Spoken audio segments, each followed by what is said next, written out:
Well, hello, everybody. Good evening and a very happy Saturday to you all. You know, it's almost starting to feel like it could be spring soon. It's not there yet. It was still, it's 31 degrees outside right now, a low of 23. So it's still, a little chillier than I want it to be. But such is life. You know what they say, back to life, back to reality. Spring is around the corner, and aren't you excited by that? If you're not, well, I am. Live with it. It's what we get. So glad to have you guys here with us tonight as we will be diving back into Tellafrog. Dun, dun, dun. You know you want to be in the Tellafrog, yes?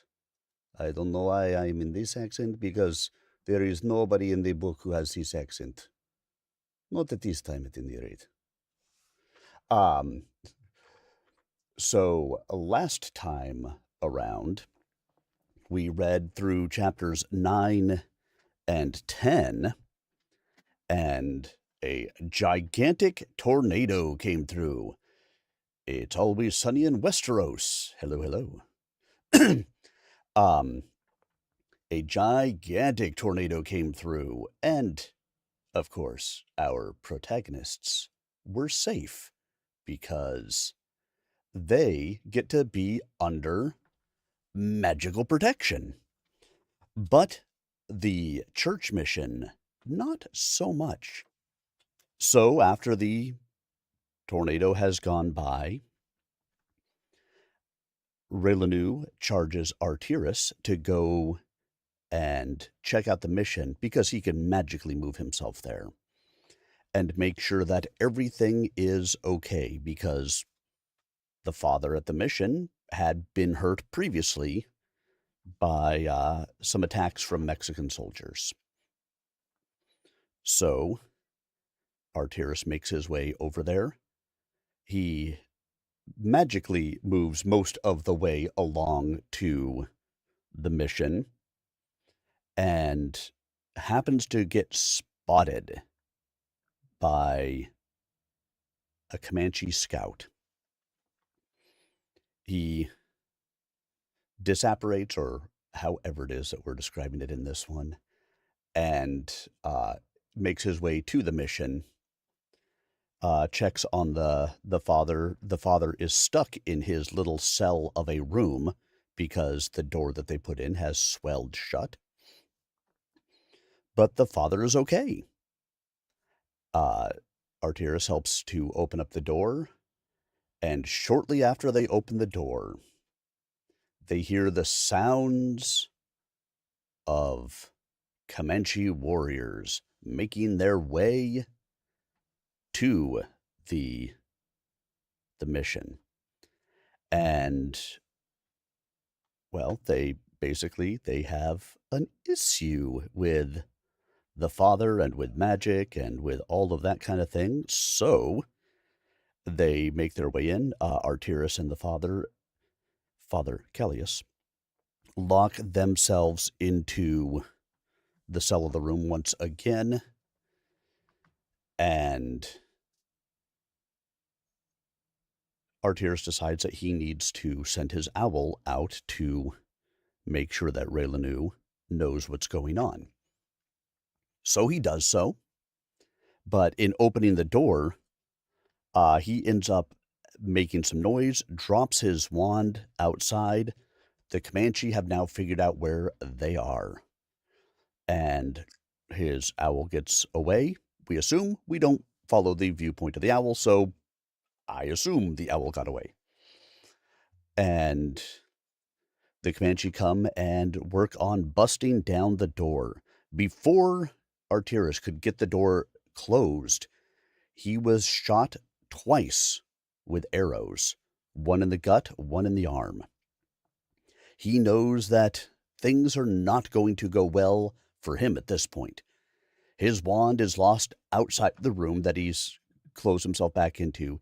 He's been shot by multiple arrows. He is experiencing some blood loss and pain and all of those fun things. And so he sets himself up with his weapons to try to protect them as best they can. Recommends to the father that he write down what's going on, so that way when Raileanu does arrive, he can find out what has happened. And the father says, "No, this is all my fault. It's all me," and proceeds to tell Artyrus all about it, which Artyrus paid absolutely zero attention to. So we don't know what's going on at the moment. We don't know why the father is convinced that it was all his fault. I assume we will find out later on. But unfortunately, the chapter ends. Chapter 10 ends with the father and Artyrus not being among the mortal plane anymore. So that is where we will pick up in our reading for this week, is after all of those events. Now, obviously, I told you this in about 4 minutes. It was, an hour and 15 minutes to read the chapters yesterday, so there's a lot of details left out. You know you want the details. You know you want to hear it all. You want to read it all. You want to support the author. You want to support me. So you're going to go out to the YouTube or the Rumble channels, and you're going to look up Tellafrog, and you're going to watch the previous videos of Tellafrog. YouTube.com/@SirArminius, and Rumble, I don't know. I think they add all sorts of extra stuff at the end of it. So you can just search Tellafrog. I guarantee it's going to be the only one. Who else is out there putting Tellafrog stuff out there, right? You can also stop out to the author's website, tellafrog.com, to ask questions, find out more information, or you can stop out to his page on Amazon, pick up Tellafrog. Hey, if you have Kindle Unlimited, why not download it and read along? Every page that you turn is another couple of, parts of a penny for the author. They don't get paid a lot for Kindle Unlimited books being read, but hey, it is a free way to support the author if you are a Kindle Unlimited member. In addition, we are reading Tellafrog Book 1. Tellafrog Book 2 is available for purchase. Might I recommend that when we finish this, or heck, even beforehand, that you stop out there and pick it up to support the author. Because, again, this is Book 1. Book 2 is out. We're waiting anxiously on Book 3 and Book 4. I mean, I say anxiously, but we have to give the author time to write it. As we have learned from George R.R. Martin, writing is difficult. It could take a long time to get your next book out. Now, I don't expect it to take several decades and a television show in between, but hey, you never know. Somebody could pick this up, and then you could say, you know what? I knew when. Why not, right? All right, everybody. So let's get dived in. I am going to grab a drink really quick. As a reminder to all of you, I will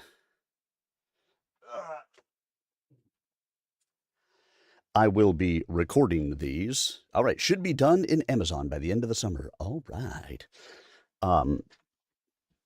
I do record these, so I do not engage with the audience during the chapters, but our author is here on the YouTube channel.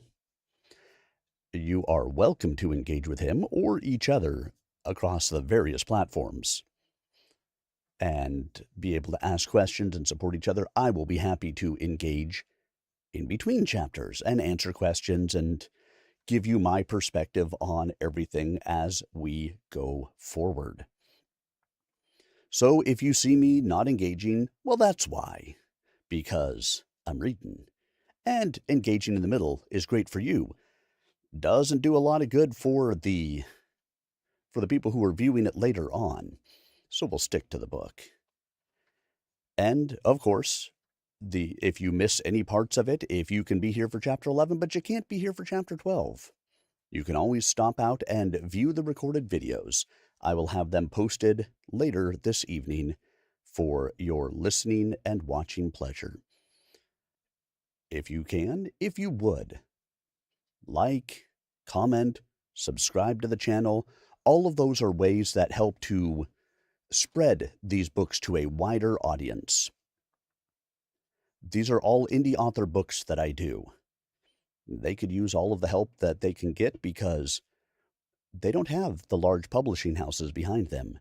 They have you and me and whatever marketing that they do. I happen to know that our author was out today at a little event. And if you happen to have been in Texas, maybe you could have stopped over. Texas is small. I mean, just a town over and you could go and support.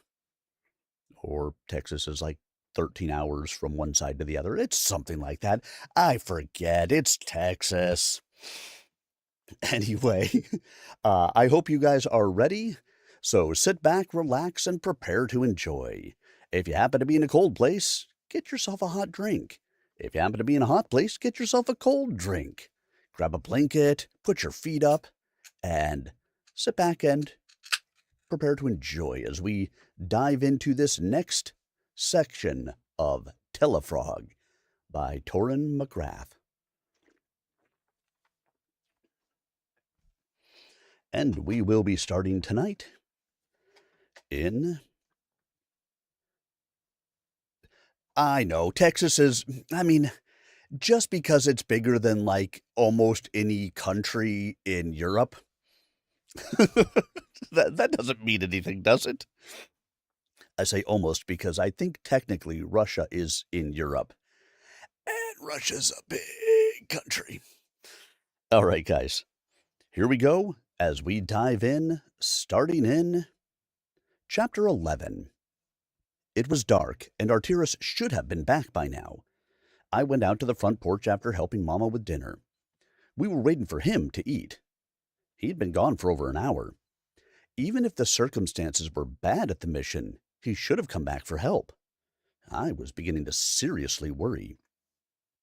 As I turned to go back inside, I heard a bird in distress, but barely. I went out to the center of the front yard and strained to listen. It was an owl, injured. It is true that the time I had spent with Catherine and hearing her voice was limited, but it could be her. "Mother, I think Catherine is around here, hurt. I need to go out and check," I yelled over my shoulder. "Are you sure?" she asked, coming out, rubbing her hands with a cup towel. "I can't be sure it is an owl. It may be her. If Artyrus is in trouble, I have to know." "Oh, just a moment." Mama grabbed my arm, then turned back into the house. "I think I hear the professor calling." "I'm going before it gets any darker. I'll take a lamp and my pistol." I stepped in the front door, grabbed my gun belt, took the pistol, and made sure it still had percussion caps on all six. I took a match, lit the lamp, and headed up the trail. It took me about 20 minutes to make my way out on foot. I had to go around the left side to follow the sound of the cries, which were definitely in pain. I didn't detect anything else out of the ordinary. I arrived at a small group of large cedars which were located on the edge of the woods that protected our home. She was somewhere in the lower branches. I set the lamp on the ground beneath the low limbs and stooped underneath to take a better look. She was on a limb next to the trunk, dripping blood from her right wing. It didn't look broken or held in an unusual way, so maybe it was just a cut. I held my arm up and called her by name, and she stepped onto it. I grabbed the lamp and went back through the woods and the rock maze into the front yard. I went straight into the dining area and set her on the table. Mama was standing in the front room, talking to Professor Templeton. I found an old rag that was clean, and Catherine let me lift her wing and extend it, looking underneath for the injury. It was but a small nick under the arm, but it was a nick that had to have come from something man-made. Mama asked the professor to wait a moment, and she came over and held the wing and pulled her wand. As she did then, I found the note on her leg. I took it off and read it silently. Mama had her fixed up instantly, with a short, warm yellow glow on her wand tip touched to the cut. "What does it say?" she asked as she cleaned and pet Catherine, telling her it was all done. "They are trapped by Indian warriors. Like the Comanche in the basement of the chapel. That's what it says. Mom, if he were okay, he would have been here by now. I genuinely have a bad feeling. What did the professor want? I asked. Wait, let me tell him about this letter while he is still available. She went back to the portrait. It always looked silly to me since I had no ability to use these portraits, like a crazy person talking to a picture. The humor helped me learn to be okay with this, but I had also found out that laughing at them doing it was, sadly, frowned upon. So I went and sat down, trying to think about what could have happened to Arteris. Mamma finished in a few minutes and sat down. She sighed and began to tell me what had been said. The professor wants me to take a closer look at the fly swatter handle you boys found, with the old examination tube that your father had made in his last year of school. The one that lets us view very small things and examine them more closely, looking for anything. It is in his old trunk, stacked up on the back porch with other ones we use for storage. He is alarmed by the events with Arteris and advises us to wait until morning. He said we should send both of our owls out to try to contact Barsau for help and send them tonight. I told him Arteris's owl Catherine was injured and couldn't fly tonight, but maybe in the morning. Oh, and McCourt came back while you were out looking for Cat. Yes, do you know where Barthou might be now? I asked. No, but your father's owl has found him before in the wilderness. We should try that too. That makes 3, she said. I want to go, but I will wait until morning. I will not wait any longer than that, Mother, I said definitively. All right, let's get that scope and see what we can find. Also, did he have his monocle on his person when he left?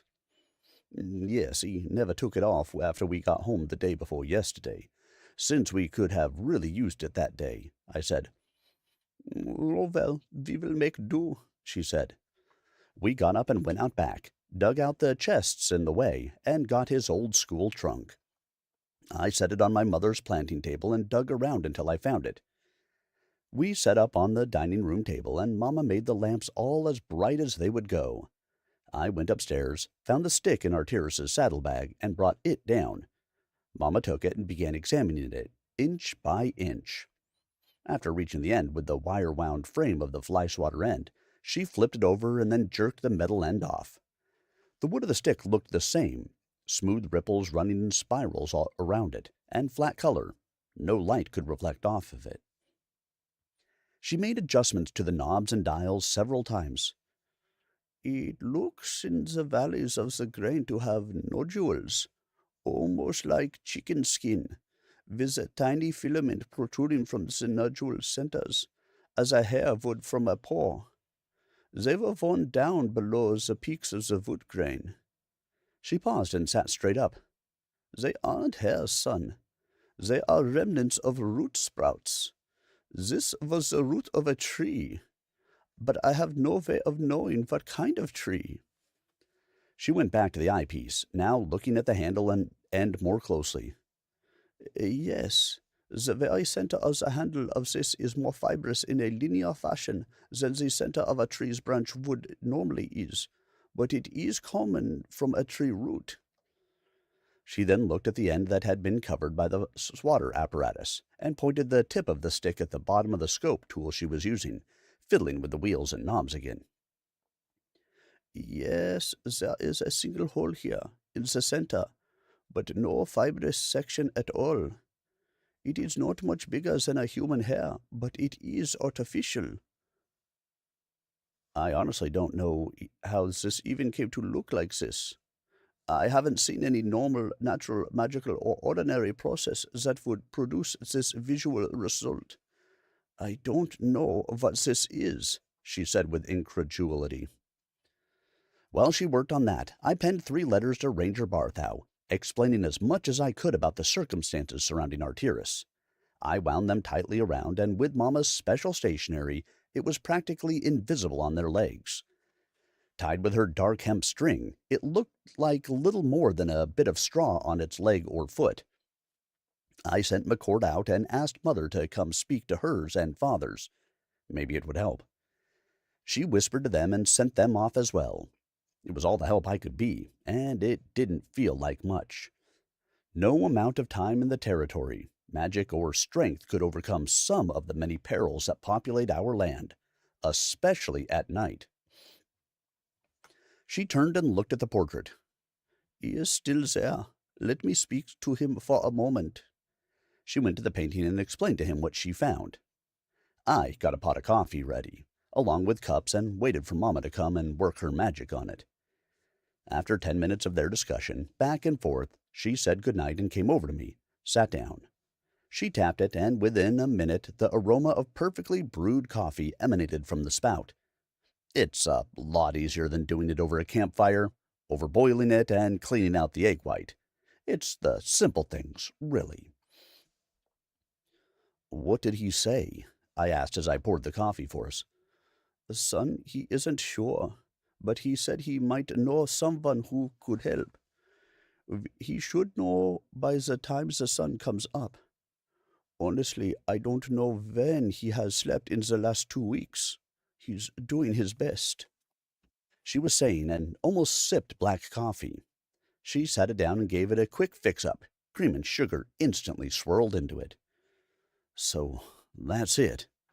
All we can do for the night, huh?"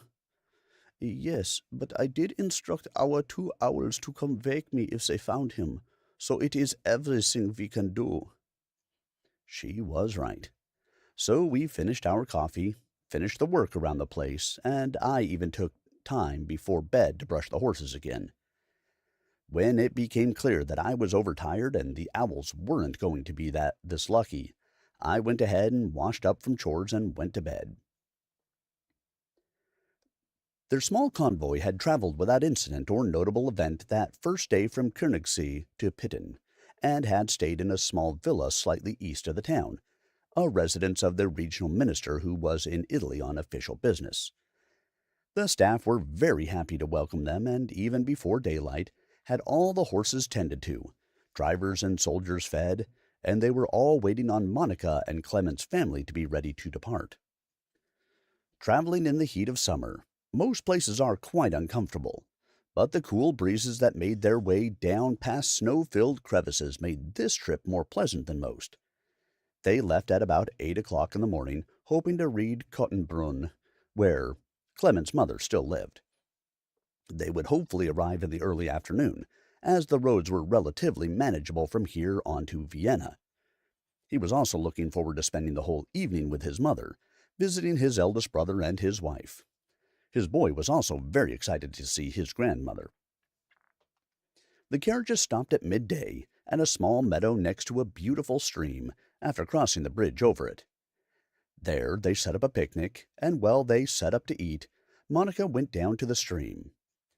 The rock bed was carved down by the stream, and the very fertile soil was built up nearly 4 or 5 feet, then beveled away from the rock bed at a 45-degree angle.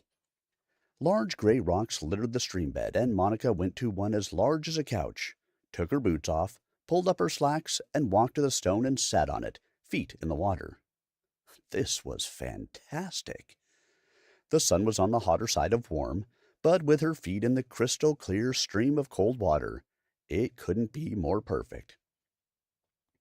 As Monica realized the picnic was almost ready, a little green frog came jumping up the side of the rock she was on, and then onto her leg. She put her delicate hand down, and it walked sideways onto it. She raised it up to her face, smiling, and could have sworn the little frog smiled back. It closed its eyes, soaking up the sun.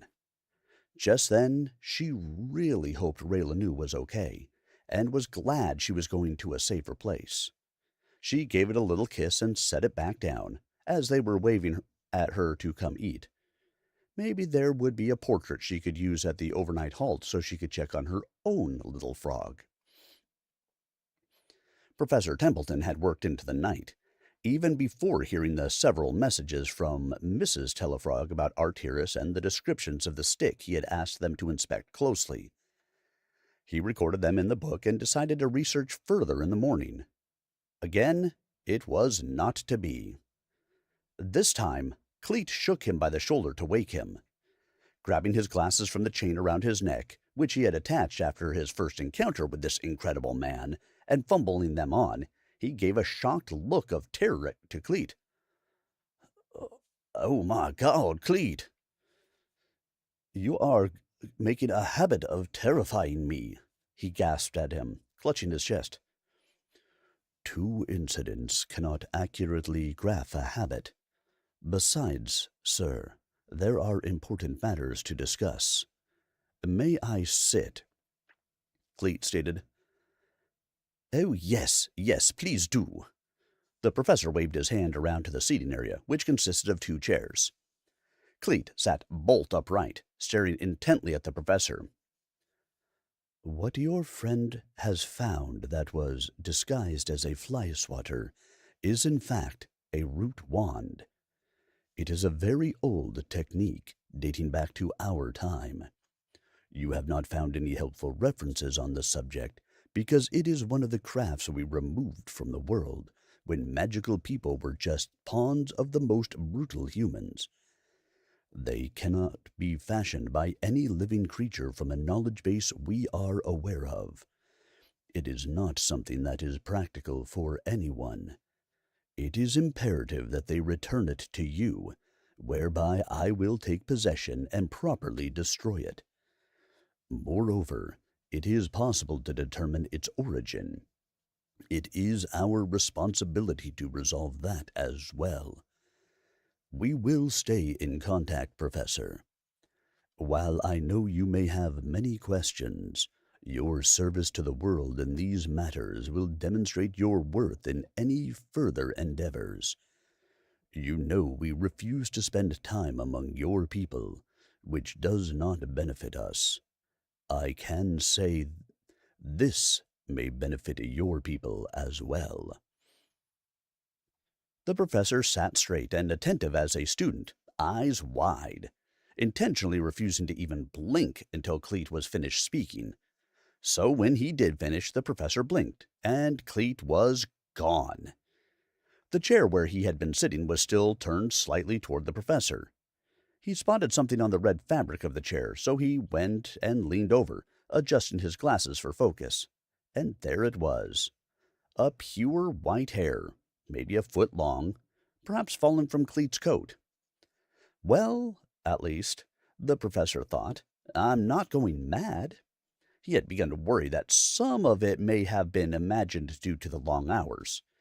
He had also felt as though he was letting everyone down by not finding any useful information, so it was good to learn he hadn't missed anything. He cleared his head, went and unlocked the door, and called his housekeeper. He would need to eat and wait at the portraits for anyone who could get word to the Tellafrogs as soon as possible. As the first orange rays of light streaked over our home, I had been lying awake for an hour already. I heard a strange whooshing sound in the front yard, followed by boots on the front porch and the front door opening downstairs. I pulled on my pants, stepped into my boots, grabbed my pistol, and opened the door to my room sharply, pointing it towards the stairs, and waited to determine if it was trouble coming. "Hello!" I shouted. "I have a pistol aimed at you. Who are you?" "Well, boy, it's good you have a pistol on me, but you definitely ain't looking at me, or you'd know who it was." It was Barthou. "I'll be right down," I said loudly. I could also hear Mama moving around now, and we were happy it was Barthou, and that he had arrived this quickly. Mama and I were dressed about the same time and went downstairs, where Barthou had conjured breakfast all ready for us. Bacon, biscuits, and pork sausage gravy. And coffee. "You got the message?" I asked as I sat down to eat. "Yeah, don't you eat without blessing that boy," he said gruffly. I bowed my head and closed my eyes. "God bless his food, our family and friends, and show us your will each day." Mama patted my hand after I was done. "Good," Barthou said. "Let's eat this grub and go to your friend, buddy." Where were you when you received it? Were y'all done with getting the new prison set up? Mama wondered. Yes, ma'am. It's called Schism, and it's in the craggy stone at the south end of the Rocky Mountains. There's a good fella there, name's Binti Rudaba, who'd come over from India. He worked with us for about a year, and then went off to work in one of Europe somewhere to learn how to make and manage a good prison. You'll be happy to know he decided after talking to us to let preachers in there to work up with them inmates, if'n they wanna. That's great news, Basau. Father would be happy. Mama was happy to learn that, as there was consternation among the authorities when Dad decided to try it. But it worked out well for everyone, and their fears were unfounded. She smiled a bit to herself, no doubt remarking to Dad's memory how he was right and justified in that important choice. We need to load up on this here meal, Raileanu.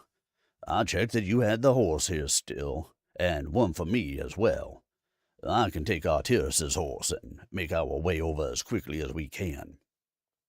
We'd heard about that twister that come through here yesterday. It went through a spot in a secluded creek bed where some Comanche had hid out. Killed a bunch of 'em. That whole creek bed was ruined. All them cottonwood trees that lined it just twisted in a giant knot about 20 feet tall and a couple 100 yards long. Ain't nobody can even get through it to try and save anybody. Terrible. Just awful. He shook his head, having seen carnage of tornadoes many times. We ain't been over yonder yet. The rest of my guys are busy trying to help in other places where little towns got tore up, and without magic, it's slow a-going. Ain't no way to untangle that mess without magic, so if some folks is still around, we definitely can't do that.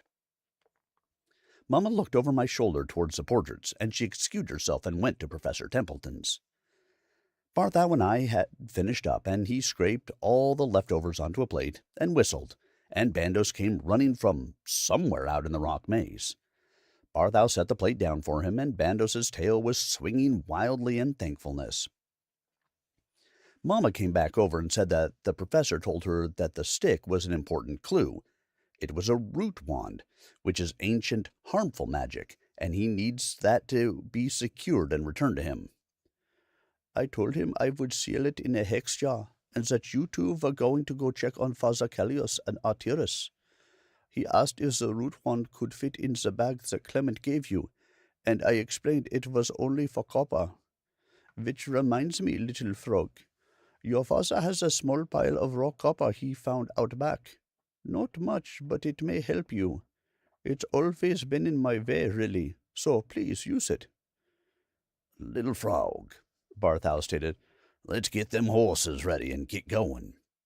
I want to get there as soon as we can, but I'm riding so we can check along the way on any other damages from that storm.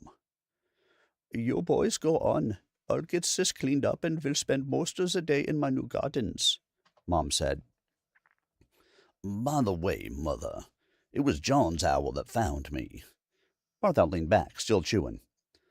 That's a good bird. You might find out how to teach that to other uns. All 3 birds got fed this morning, too, before I set out.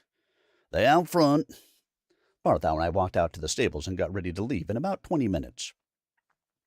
I wound the watch, clicked it, and we headed out, waving to Mama as we walked into the passage in the rocks.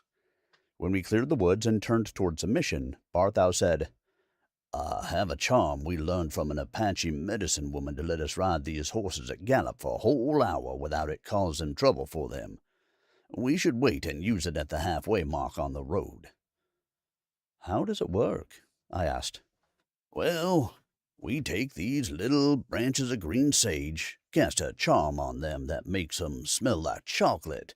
Well, smell like that to me.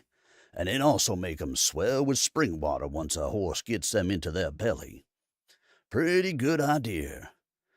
Could have used that about 1,000 times, I recall, he said. I call it sagebrush. That's incredible. I need to put that in my collection of research that I can publish next year. Well, maybe as long as it's on going into Europe, at least a couple more years, so troublemakers out here don't get wind of it. Make things harder on us rangers. If and you don't mind, he suggested. I will wait until I confirm with you before I include it in published versions, yes. I looked around the landscape and honestly didn't observe any damage that couldn't be attributed to a big thunderstorm. I don't think that tornado came this way. I think it may have eased by here, or gone further north than west. Yeah, that place where the woods were twisted onto the Comanches is about 10 miles east of the mission, so I'm guessing you're right. After an hour, Barthou stopped, came out of his saddle, holding the reins, reached into his saddlebags and got the sage out. He handed me a branch of it, thick with leaves. Tapping them both with his wand, he went to the front and took the hackamores off both horses, and we let them eat it. When it was all chewed up and they stopped drooling, he refitted the hackamores, and we mounted and began galloping. Standing in the stirrups, things were going by so fast, we weren't really surveying damage anymore. For the record, there is a big difference between a horse being comfortable at full gallop for an hour and my legs being able to sustain it. After 15 minutes of it, we slowed down enough to sit for a few minutes, then began again. We did that maybe 4 times, and as we neared the mission, we could see smoke rising, not from a fireplace or burning leaves. There was a big fire, and my heart sank. I could tell by the scent that it was a destructive fire. We then rode at full speed for the last leg, and it was the mission itself that had been set ablaze. Most of the flames had gone out, but smoke was still pouring out from inside the walls. The gates were gone. The remains of them were smoldering charcoal strewn about. We strode straight in, pulling our pistols right before we went through the gateway. Barthou leaped out of the saddle before the horse even stopped, and ran to the front of the chapel. I kept going to the back of the chapel, where I knew the basement doorway was, and then I dismounted. The door for the basement was pulled out and broken apart on the ground. An arrowhead was still visible on the inside of the door, draped in dry blood, so I headed for the doorway. Artyrus, Father Callius, where are you? I fast-stepped down the stairs, practically sliding on the last few steps and falling.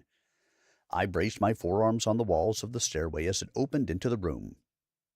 Both men were there, stripped to underclothes. They were both dead, blood covering them in several areas, but obviously the priest's throat had been cut, and Artyrus had a clear tomahawk wound in his forehead. The shafts of 2 arrows were broken off in him, one in his back, the other in his forearm. Fire ants had already found them and were swarming in the fresh, hot meat. I turned and went back to the steps to the courtyard, trying not to vomit, scream, or cry. Barthou, I found them. They are down here. He came out of the back doorway of the chapel just around the corner to my left. And they're both dead. There we go. Chapter 11 in the books. Well, hello, Love to Laugh. Good to see you here. I saw you've been chatting with our author, Torin MacRath. Let's see.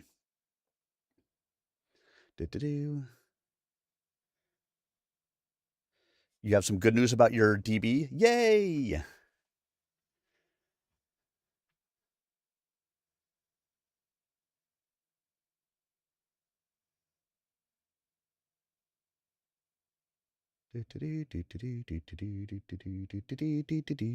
No sound detected. Check your audio settings. Do you have sound? You silly thing. Very good. So again, your author is here to have conversations with you if you so desire on the YouTube channel. I think he is on the vertical stream, not the horizontal stream. There's 2 streams, vertical, horizontal. And I try to stream for the masses, for wherever people may want to watch. So I hope you guys are enjoying so far. So Yeah, if you're getting it down to negative 93, that is fantastic. As I had mentioned yesterday, anything below negative 60 is considered to be not, hearable for the regular human ear. So that's good. Now, too low and it sounds unnatural, especially in an audiobook. So, um, like I try to sit somewhere between negative 60 and negative 90. But if you're doing animation and stuff like that, then you definitely want it to be um, you may want those actual unnatural silences in there, and those may be okay. When you're speaking, you actually want it to be up to about negative 5 dB, negative 4, negative 5, somewhere in that area when you're talking, so that way it comes across clear for everybody. Like my peaks here when I am narrating this, I'm hitting about a negative 4.3. So I'll write in that range depending on what I'm doing because you want the voice to be loud, but you want everything else to be quieter. So Raileanu has definitely, yeah, isn't it though? The negatives always mess me up on that too. You want the noise floor below negative 60, and you want the speaking to be, like I said, between negative 3 and negative 5, give or take. And that'll get you to where you want it to be. So, Barthou has arrived, helped Arteris to get to the mission. Oh, Arteris. Arteris is not made it any longer. But Raileanu and Barthou made it to the mission and unfortunately found that Father Callius and Arteris didn't make it.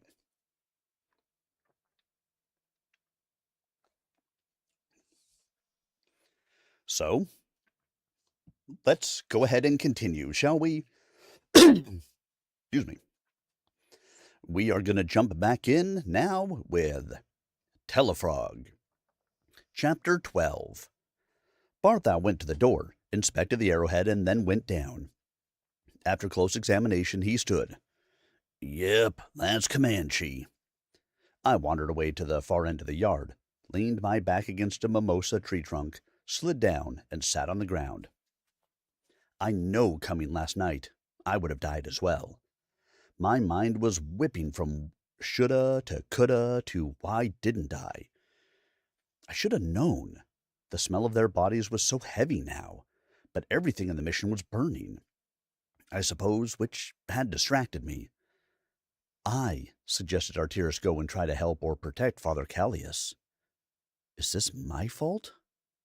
Oh, God. I'll have to tell Clement. Now I did vomit. A big breakfast seemed like a good idea, but, not now. I didn't want to sit next to it, so I pushed up and away from the tree. I realized what I'd done was in a small depression that had been dug out around the base of the tree. Whoever did that had broken a fairly substantial root. I know that wasn't good for the tree's health. To get away from the stench of the vomit, I decided to go back to Father Callius's little room, pull a chair out, sit at the top of the stairwell, and wait for Barthou. I didn't want to go back downstairs. Barthou was down there for quite some time, so, feeling useless, I went and tied up the horses, and found a bucket and filled the water trough for them, and found some hay to put on the ground for them as well. When I got back to the chair, he was finally coming up and out.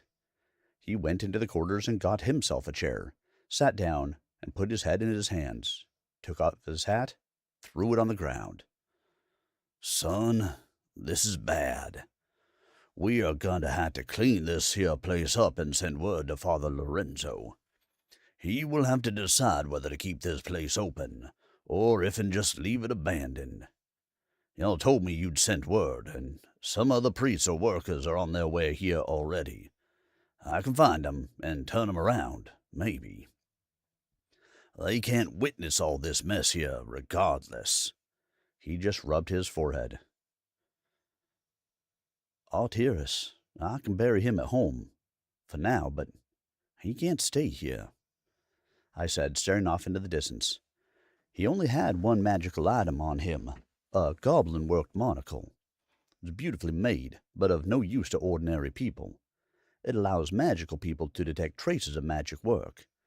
Just so you know if you come across it. They took everything else, didn't they? Yeah, there's nothing of value left on him. He had a revolver rifle and a Patterson Colt, didn't he? Yeah, we bought them when I arrived here in Texas. A set of each for both of us, I told him. Well, he was obviously hit with at least 2 arrows. Went down there to try and hold them off, and emptied both. I see lots of blood up here, on and around the door and doorway. He might have killed as many as 3 or 4, and hurt a mess more. They'd have carried off their kilt and hurt, though. No way of knowing for sure. That's a little puddle of dry blood up against the wall, and a bigger one at the bottom of the stairs. I reckon he set up that busted chair in the doorway at the bottom, and tried to keep 'em out as long as he could. I don't know why, in that extreme circumstance, he didn't try some magic at least to fix himself up. That was curious. Holed up down there out of sight. He could have at least tried that. Well, it ain't getting any cooler, son. They will get to swelling and such if I don't get moving on taking care of them right now. You want Artyrus to go to your place? He stood and reset his hat on his head. Please. I think it's important he is at the home of a friend, not here in the wild of this abandoned, ravaged place. All right, I'll get the priest up, and then I'll take Artyrus to your place. Make sure your mother's going to be okay before I head back. He walked into Father Callius's room, came out with the bedsheets, and went downstairs.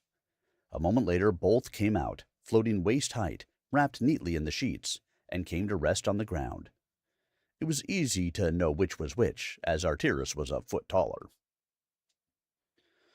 You'll be all right for a little while, then? He directed Artyrus up and over his shoulder with his wand. Yes, thank you, sir, again for being here when we needed help. I will bury Father Callius next to his brothers over there, and try and clean up what I can, I said, still sitting in the chair. Martha took a look in that direction and made several looping ovals in the air. The grave was then excavated. All righty, son. I'll be back as soon as I can. And he wisped away into a single spot with Artyrus, and was gone. He was right. The longer I waited, the worse it would be on the priest. I found a handcart and got him in, then used some rope around the mimosa tree limb to lower him in. I started shoveling the dirt back in, taking several breaks in the heat, and was thankful again for my magical flask. I was not ready to think about telling Clement. It took half an hour in the heat to finish. With the amount of destruction wreaked by the fighters on this place, it wasn't hard to find suitable wood for a cross marker. The best wood I remembered seeing was from the door they had broken to gain access to the basement. When I went to collect good pieces, I picked up the longest, sturdiest piece. Under that, I found the reason he couldn't have healed himself. Artyrus's wand was broken, mostly buried in the dirt, a good 6 feet from the entrance to the basement. It must have happened before he went down the stairs. I put the pieces in my inside vest pocket and proceeded to make the marker for Father Callius. When it was finished and set, I went to my saddlebag and got some sourdough and jerky. I was starting to feel hungry and more focused on the work at hand, and I knew the next stop would be downstairs, where I could clean up. The news of what happened here was going to be hard enough.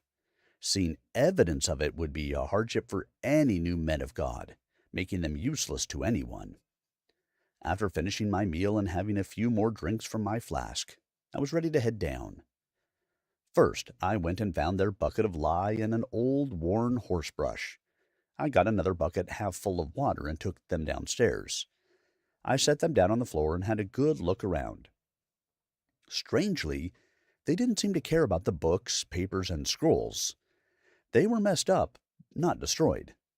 I guess their anger was satisfied, or they would have burned all this, too. Turning around to where they had been killed, I saw where the blood had pooled, but also the smearing that had happened when they came down and attacked them. Bloody moccasin footprints were all over the front half of the room, with the amount of dust and dirt on the floor, My time would be better spent on the spots that had pooled, but the rest would have to be swept up. At the end of their writing workbench was a broom. I swept the areas that I could clean, then got down on my knees, dipped the brush in the lye water, and started scrubbing. The caustic fumes were unpleasant, but it was coming up. I got the area at the bottom of the stairs done and spun on my knees to face that wampy-jawed wardrobe and started that area. As I reached the end of the spot, I spotted something like a tube under the wardrobe. I grabbed the broom, fished it out from under the cabinet, and brought it to me with the broom handle. It was about 2 feet long, made of hard leather with a strap and cap, resembling a map case. I chucked it over by the door and finished cleaning. I continued up the stairway, scrubbing with lye water, blood off the walls, and some of the flagstone steps where it would work, coming upstairs after about an hour. The air up here was so much nicer. I decided to walk around the whole compound and see what else had been damaged that I could fix, which is pathetic compared to what Barthou can do when he returns. I decided to check for a ladder or something to climb up to the bell tower for a better look. The whole entrance to the back of the chapel was black from the soot of things they tried to burn in there, and I went in. They had burned about half of the pews, the lectern, and some of the decorations. Different paraphernalia were scattered about and broken. More of it might have burned had the rain not drenched everything just prior to their arrival. To my left was a small closet door at the back of the raised pulpit area, so I went back for a closer inspection.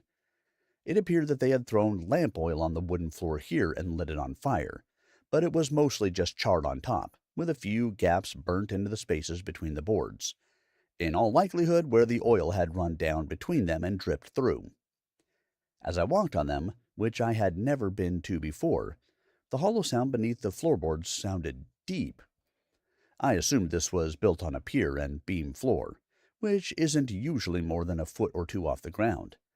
This sounded to my ear more like 10 or 12 feet. I went to the little door, and it led to a closet for the roof ladder. It was actually part of the framing of the back wall of the chapel. When I reached the top, I opened the small hatch, made of cedar with a tar waterproofing coating on its entire outer surface, and stepped up onto the small platform. There wasn't more than 2 feet around the sides of the bell, but it was easy to observe out and around. I couldn't detect anyone nearby by sight or sound. Smoke still rose from the damaged wood structures around, but it was only the chapel and the courtyard where the damage was relevant to the attackers. Clearly, they only wanted the people dead. They could have stayed, taken this as a little fort even, but often when their anger boils over, it is taken out against people. After all, it is the invading people who are changing their world, not the stones and wood. It all felt so sad that all people do this. It is worth noting that even before we arrived, or the Spanish, or now the Mexicans and Texians, the Comanche fought every other tribe, including the Apache. They killed and took land and slaves from each other. I'm sure there are tribes that no longer exist because of the evils men force on others. For whatever reason. That cycle cannot be what God intended for us. For any of us. The worst, at least in European history, is when violence is justified because of what they perceive God, or a God, wants. In the end, it is always the ambition and thirst for power of one group over another, and God plays no part in that conceit. Free will is either totally free to decide what to do and how to justify it, or it is limited and manipulated by the Almighty. I see no evidence that anything other than the same impulse that led to expulsion from the garden is to blame for any atrocity. Survey complete, I climbed back down the ladder. I decided to pry up one of the damaged boards of the burned area on the floor of the chapel and have a look. They were so badly ruined, they would all have to come up anyway, if they wanted to rebuild. I found an old rock bar at the back of the small horse stable area and took it back to the chapel to figure out what was beneath it. It took quite a bit of wrenching back and forth to pry those old square nails loose, but the board was maybe 2 inches thick by 10 inches wide, and a 4-foot section broke loose. enough room to lower a lantern and look. I found one that wasn't broken back in the basement where I was before, and it turned out to be the only unbroken one. I picked up the map case and laid it on the table before I went back upstairs. Striking a match and getting it on the wick under the glass, it lit up fine. Trimming it down, I lay on my belly and lowered it down. It was deep. It was a mortared stone room, maybe 12 feet square. There was nothing visible, no furniture, and no crates. It was pretty empty. It did look like a door, maybe in the corner, towards the room where Artyrus and Father Callias had died. I brought the lamp back up and set it down. I stood up, dusted myself off, picked up the lamp, and blew it out.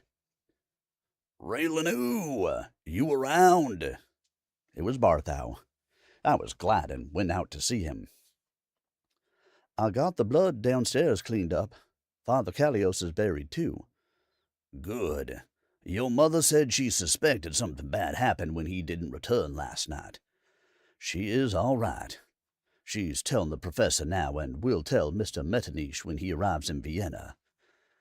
They're traveling there now and should arrive in a couple days. Your Monica's with them. She had another unsettling encounter with that Runetta woman. Is it all right if I try to find that other mission sent some people en route here and talk with them? I shouldn't be more than an hour or two." Barthou was clearly in a hurry to get all of this in a better place. If he had other pressing business, he might not tell me. "Sure, yes. Thanks for taking him to Mama and checking on her for me. It is greatly appreciated by everyone," I said, comforting him to go. "All right, son. I'm sorry about all this. I'll be quick as I can." And with that, he was gone again. I went over to the front gate to figure out if it was remotely salvageable. It wasn't. I took apart some of the sides of the small sheds along the wall and created a makeshift fence that allowed me to close the front of the compound if needed. I went ahead and closed it up, after considering I was alone for an indeterminate amount of time, and even if someone wanted to come to the church, there was really nothing they could want to see here now. I spent the next few hours cleaning up what I could and trying to put the chapel into a presentable state. Barthou came walking into the sanctuary about 3 in the afternoon, sat in a pew at the back, took his hat off, and took a drink from his little flask. I went over to him and handed him the flask I got from Clement. "Try this." "What you got there, son?" he asked. "Looks purty fancy." "As much as you want," I said, smiling. He lifted it to his nose, sniffed it, gave a and tilted it back. After a few long seconds, he stopped and let out a satisfied breath. "Oh, that is incredible. So good. Oh, that's good." And he went back to another big drink. "I get it. Where's the water from?" He paused only long enough to say, "From a silver basin behind a waterfall in Switzerland. Good, huh?" "That may be the best flask I have ever seen in my life, son." Barthou handed it back to me, quite satisfied. "It was given to me by Artyrus's uncle, right before I came home," I said, putting it away in my vest. "I also figured out why he couldn't survive the attack here." I pulled the broken wand out of my pocket and showed it to him. He looked at it for a second, then up at me. "I'm sorry, son. He seemed like a really good feller. Tell his uncle I'm sorry this is such a harsh place." Looking back at his boots.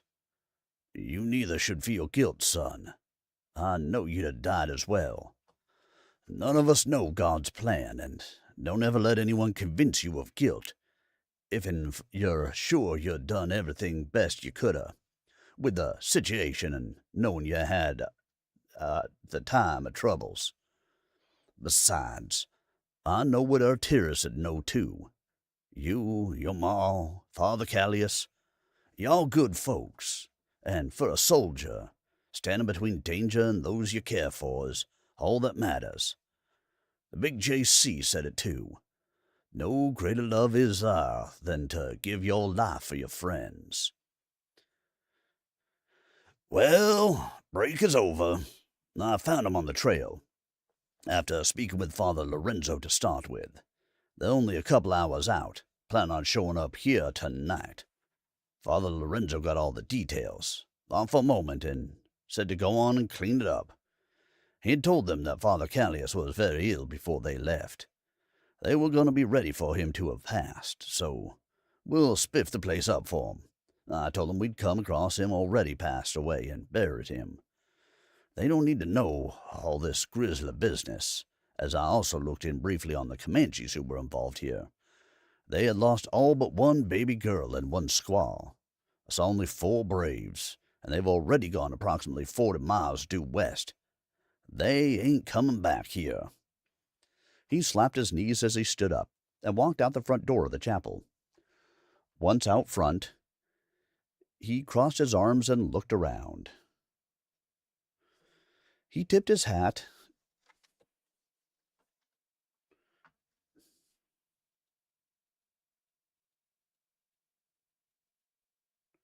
back on his head, wiped his forehead with his sleeve, and raised his wand. I could hear the sound of lumber flipping, hissing, smoke, and dust puffing out the side windows. He walked around the right side, which had only about 12 feet clearance to the wall, and even new windows popped into place from inside. He then went around to the left side and did those windows as well. He paused, took a few steps back, looked up, shielded his eyes, and squinted. Then he pointed his wand at the bell and replaced the pull rope from its arm, which I had failed to notice when I was up there. He pointed to the back door which we'd used earlier, and it got a brand new door. He went to the quarters around back, put new bedding and sheets on the Padre's bed, then went around to the bunkhouse, which he hadn't been into. The windows, again, these hinged to open in, fell into place, and provided them with new bedding as well. Barthou continued around the perimeter, repairing, cleaning, and replacing necessities as he came to them. I decided to head down to the scriptorium and get the map case off the tabletop that I had left. I wanted to examine what was in it. It didn't look like anything down in the dark, so I went upstairs in the afternoon light. There was a piece of leather stuck down at the bottom, so I pulled that out. And then I thought I saw something else. Angling it so the sunlight went all the way down, there was only a single sheet of paper rolled at the bottom. I reached in and slung the case on my shoulder and unrolled the page. The time with Clement's mother, while a lovely experience being with a tight-knit and loving family, was extended by a whole day after Monica and the troop were back on the road. Truthfully, she welcomed the extra day off riding in the carriage, as it is so much more difficult on one's body than dislocating. They would be in Laxenburg tonight, and the hotel was already preparing for their arrival. Clement would give a small speech at the town hall tonight, followed by a reception to which Monica would attend. However, his wife and children would retire to the hotel for dinner.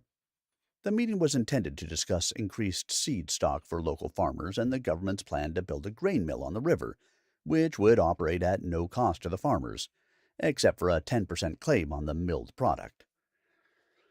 Monica was looking forward to the midday halt, as it would be near a location known for truffles. Raileanu had shown her something the time before their last visit that may help find them using magic. He had discovered it while someone was using a spell to show where a plant was healthy, glowing red, and not healthy, glowing blue. He noticed, while this was happening, that he could use his keen hearing to verify the movement of white threads of mushrooms through the soil, thanks to their speed. He perceived the ones he was observing were glowing green. She was keen to try it. Nothing else of note occurred on the pleasant ride to that spot. The slope of the ground away from the roadway led downward into a huge stand of old oaks on the left side of the roadway. Some of them were 4 and 5 feet in diameter, their canopies stretching 60 or 70 feet high, overlapping each other, entangling their branches to be one huge interlocked wall, impervious to any normal storm. Their limbs' breadth was conceivably 100 feet around. Monica couldn't see a single blade of grass or shrub inside the drip line of those woods. The perfect place for a long-standing mat of truffle growth. Stepping out of the carriage, she stretched in a most unladylike fashion, not caring how it looked. She tugged at the bottom of her hip-length jacket, grabbed a woven willow basket from the supply carriage, and marched off into the woods to see what she could find. She spent about an hour walking half a mile into the woods, enjoying their shade and the beauty of these massive, wise, living things as her soothing companions. She knelt here and there, using the spell on the mat of the forest floor, and by now she had half a dozen fragrant marbled truffles, maybe the size of peaches. The system worked well. She decided that was enough and sat down on a huge fallen trunk for a few minutes. She set the basket down and knelt facing the trunk to test a spell on the place where the forest floor met the trunk, to see what kind of mushrooms might be growing in that area or in the trunk of the fallen tree. Delicious, that voice said from the other side of the log. Monica stood straight up and pointed her wand all in one motion, aiming it at the location of the sound as she stood. It was Runetta, lazily leaned against the opposite side of the log with her back to Monica. She was biting small pieces off of a truffle. She leaned her head back and to the left, not really trying to look at Monica. "Do you mind? I do love a good mushroom, dear." "Explain what you want right now, or I will incapacitate you and have you arrested for stalking and threatening me. Don't forget who I travel with, either, dearie." Monica mocked her civility. "Tisk, tisk, tisk," Runetta taunted her, letting her wand slip into view across her left shoulder, clearly indicating her preparedness. "I have posed no threat to you, dear, merely curiosity. Anyone can see that. Only one of us has drawn down on the other." She turned around slinkily, facing Monica with a broad smile. She then dislocated without motion or blinking, letting the half-eaten truffle fall into the basket. Monica did not waste a second. She snatched the basket and dislocated herself right to the carriages, basket in hand. It was a risk, but hopefully worth it. Perhaps the sheer number of travelers in their group would allow such an act to be unclear to any observer. She arrived on the far side of the carriages from the road and immediately looked around for Clement, who was at the front of the row of carts of cargo. "Clement," she said quietly but seriously. He excused himself from the conversation he was involved in and walked calmly over to her. "Yes, Monica, what is it?" He approached, smiling. She lifted the basket, picked up the eaten truffle, and showed it to him. "Runetta appeared to me more than half a mile deep, alone in the woods. She ate this, taunted me, and dislocated. Just now I also dislocated here, so I could tell you straight away." Clement looked displeased by this, looked front and back of the line, spotted one of his soldiers, and whistled at him, swinging his arm for that person to come to him, who swiftly ran to him. "Sir, how can I help?" the guard said. "This is Wenzel Prog. He is your personal bodyguard now. Wenzel, you are not allowed to let this woman out of your sight, save for private matters she must attend to. Her safety, honor, and protection are your sworn responsibility now. Do you understand?" Clement was dead serious, and this man knew it. "This is Monica Binder. She is one of my very best friends in the world. Make no mistakes." "Nice to meet you. I am sorry for the circumstances, however," Monica said. "He is one of the best discreet guards in Austria, and one of the few who are also of magical heritage. He will be able to serve in that capacity, where none of these other guards are of that ability. Until Raileanu returns, he will protect you. And one more thing. No more unescorted jaunts into the wilderness, please." Then Clement smiled and went back to the conversation he had left before. "Fear not, madam. I will ride on the top of the carriage and never be further than a room away. I will always be able to see you, no matter what. Quite seriously, make no changes to your behavior. I will be nearby, but never close." He went to the carriage he had been on, retrieved his bag, and put it in Monica's carriage, and stayed there. Clement walked back over to her and made sure no one was in earshot and whispered to Monica, "The next time you encounter Runetta, you should immediately bind her, and we will sort out what is happening with no more delay. She has chosen only to visit when you're alone, so it should be safe to plan on that action." He touched her on the shoulder lightly and was about to walk past her when he stopped and looked at a carriage approaching to pass them on the road. They both looked at it to see who it might be. Monica grabbed Clement's arm. It was Runetta. She was calmly smiling and waving from the window. "That's her," Monica said sharply, pointing at her. "That is her, right there." "I know that carriage. This mystery may be solved as soon as we arrive in Vienna. I don't feel you will see her again before then," Clement said calmly. "What do you mean?" "That is the carriage of the Glauer family. Occultists. If what Raileanu and his family are dealing with is some kind of forbidden magical knowledge, they will be interested in it, no doubt. They, and some other ancient family lines, secretly seek the power of demons, or more accurately, the fallen angels from the beginning of human time." Clement stopped, scoffed, and shook his head. "Mostly what they obsess over is sad, old, dark magic that causes more harm than good, but they collect harmful knowledge, artifacts, and spells.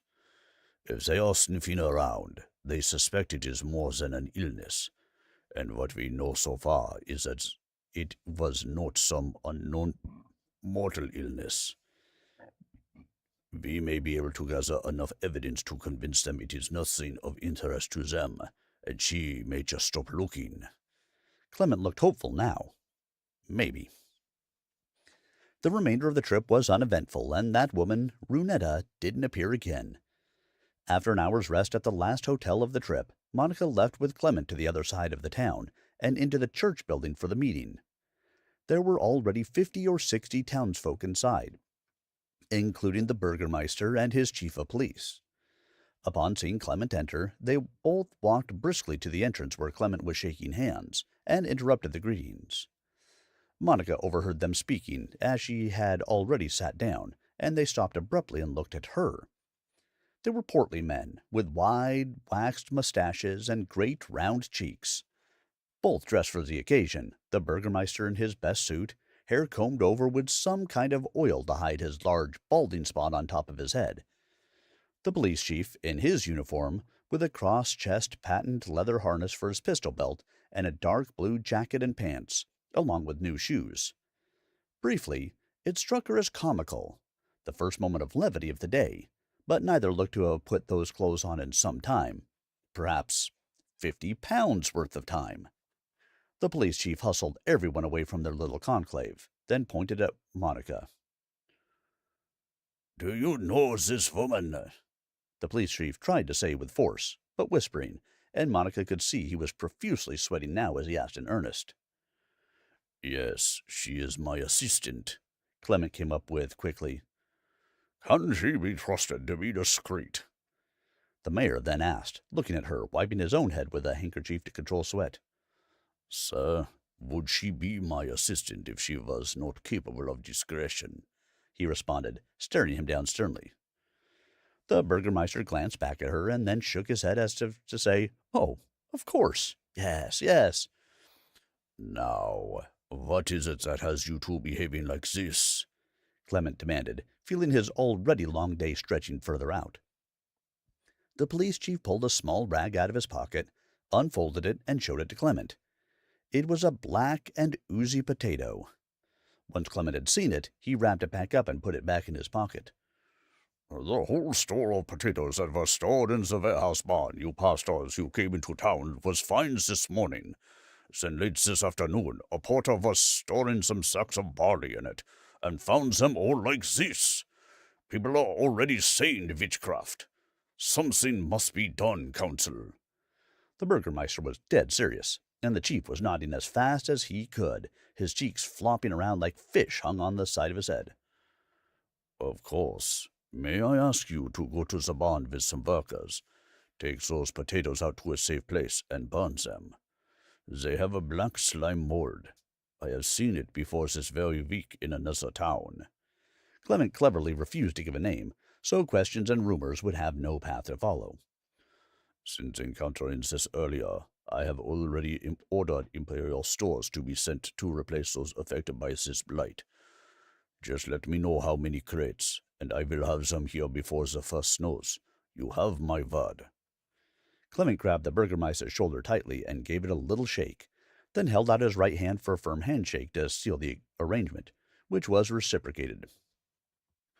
Now, let us speak to the people about their new grain mill. Both men were reassured and walked to the stage of the church, where chairs had been set up, talking and nodding to each other as they congratulated one another on how they had handled it. Runetta, do you think? Monica asked, leaning toward Clement, who was still in the center aisle. Yes, presumably just for fun as she passed by, he said, shaking his head in disbelief at her disregard for their kind in every possible way. There we go, Chapter 12 done, and I think we still have time for Chapter 13 tonight. We'll run a little bit long, but that is okay. If you guys are ready, we'll do Chapter 13 as well.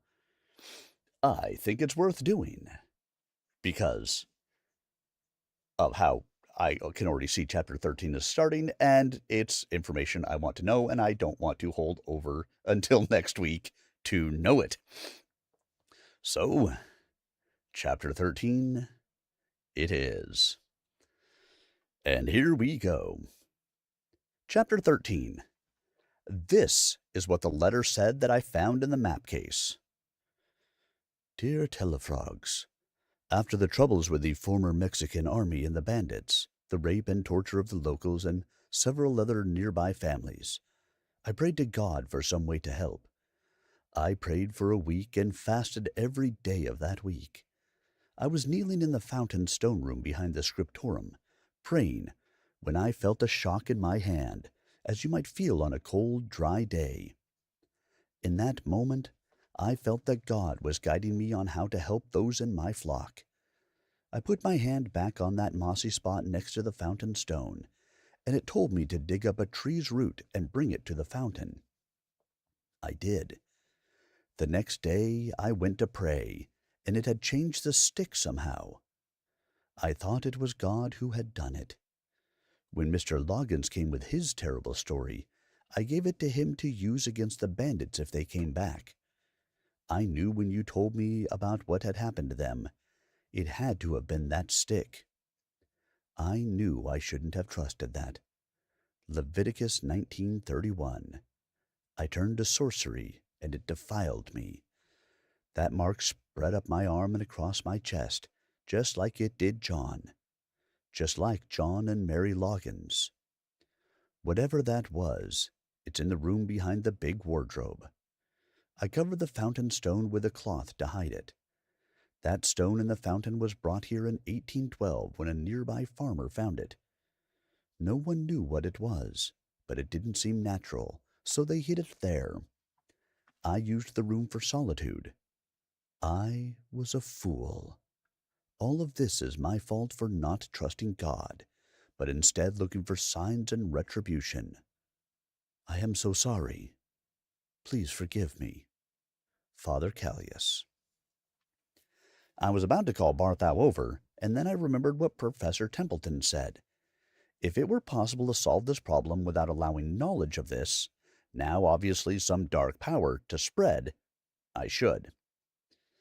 I decided to tell Barthou that I'd like to head back home, if he'd be all right with staying and explaining about Father Callius to the new arrivals. He agreed, so I saddled up and went on out, heading home as promptly as I could. I didn't have any way to make more sagebrush, but I could still make it before dark if I didn't get sidetracked. Maybe due to the previous day's storm, I heard dozens of animals feverishly running around in the distance as I made my way home. Gophers, couch whips, snakes, rattlers, and even some coyotes are rustling around, rounding up the remains of other small animals from the storm-damaged area. All were too busy to concern themselves with my trip, and without incident, I made it home after the sun had set, but before it was dark. Mother was happy to see me and went on about how she was sorry we couldn't do more to help Artyrus and Father Callias. She reminded me, correctly, that had I been with them, I would have died as well. Maybe so, but that never really helps. No one could know what level of fighting and resistance they were able to tolerate. Knowing all that had happened to lead to their anger, that fury was uncontrollable for the Comanche. They had lost so much more in that terrible storm than anyone else in 100 miles. Mother had already spoken to Professor Templeton about Barthou bringing Artyrus here. He said that Clement and Monica had not yet arrived in Vienna, but he would let us know as soon as they did. She said the professor was very adamant that the stick be preserved, which she showed him was in a hex jar already. I finished getting the horse put up and doing the chores for the other horse as well. I also spent a few minutes telling Artyrus's horse that he was gone, brushing and comforting him, before heading inside right after darkness had fallen completely. "Mother, is the professor there?" I asked as I went to wash up. She looked that way and said, "No, it doesn't look that way." "Okay. Do you have a minute to read this? I found it hidden where Artyrus and Father Callias died. Father Callias, I think, wrote it while Artyrus fought off the attack by himself. Then he hid it under a wardrobe in that basement room they were in." I pulled it out of the map case and handed it to her. When she saw the heading, she sat down to finish reading. By the end of the letter, her hand was covering her mouth, and the corners of her eyes were downturned, feeling the sadness and desperation Father Callias had leading to all of this. She looked back at the portrait, and I guessed the professor still wasn't there. "He will need to see this. We will stay awake until we see him, and I will hold it up so he can read it. This is not the kind of thing we need to let go of. I mean, to pass by owl or any other means to anyone." She was very serious about it. The maternal concerns about what had happened to our friends had drained away, replaced with somber intellectual fortitude. "Put this with the root wand, and son, protect that satchel with your life. The professor has seemed more and more anxious about these reports, and I feel this will make him acknowledge some fear he's been frantic to avoid finding." She held it up to me, and I folded it, wrapped it in a piece of deerskin made with straps designed to keep important documents safe from the elements. Father had dozens of these, as often paperwork for prisoners came and was sent in them. "Has the professor mentioned anything about Artyrus yet? What should be done?" I asked over dinner. "He said we shall keep him in a suspended state until we speak with Clement. He is currently in his room, and I have him in a state where he is floating above his bed. I went ahead and packed all his things neatly, and collected personal things from his horse rigging as well." She didn't eat much, and was already drinking her evening tea. "I found his wand, which we can pack in his things also. It lay broken just outside the basement refuge. It explains why he was unable to survive, heal himself, or last very long. Barthou thinks, and I agree, that he was apparently hit by an arrow right outside the door to the basement and dropped it. He had no choice but to retreat down to the basement, barricading the door with his wand outside. The attackers presumably broke it, since they were blaming the tornado on Father Callias's imagined alliance with magic against them," I explained. "He was very strong and brave. He stood to protect the helpless priest, and did so, giving his life. Protecting those who cannot defend themselves is the instinct of every natural-born soldier." She tried to reassure me. The problem is, I know that the attackers were unwaveringly brave as well. They were taking the remnants of their tribe to attack what they felt were unimaginable odds that had brought evil amongst them. It is always a failure to try and talk and find common ground that leads to bloodshed. But that is where all humans find themselves, between those filled with rage and vengeance and those defending against the rage. It's in the bloodshed that we struggle between the two. Most folk think it is unimaginable to kill someone else. They do, until someone else is going to kill them. So ignorance of real human nature is just as much to blame. We waited maybe 2 hours after dinner, and I had dozed off in a high-backed armchair when Mother shook me awake. "Is here the professor? Bring the letter, please." I had tucked that inside my vest, or she might have retrieved it herself, but I wanted to try and listen to at least one side of this conversation now. At least 8 people had died for this. So I got it out, opened the leather, and handed it to her. She had already shown him the hex jar, which was in the corner behind the chair I was in. I took both and handed them to my mother, and sat on the corner of the table nearest to their discussion.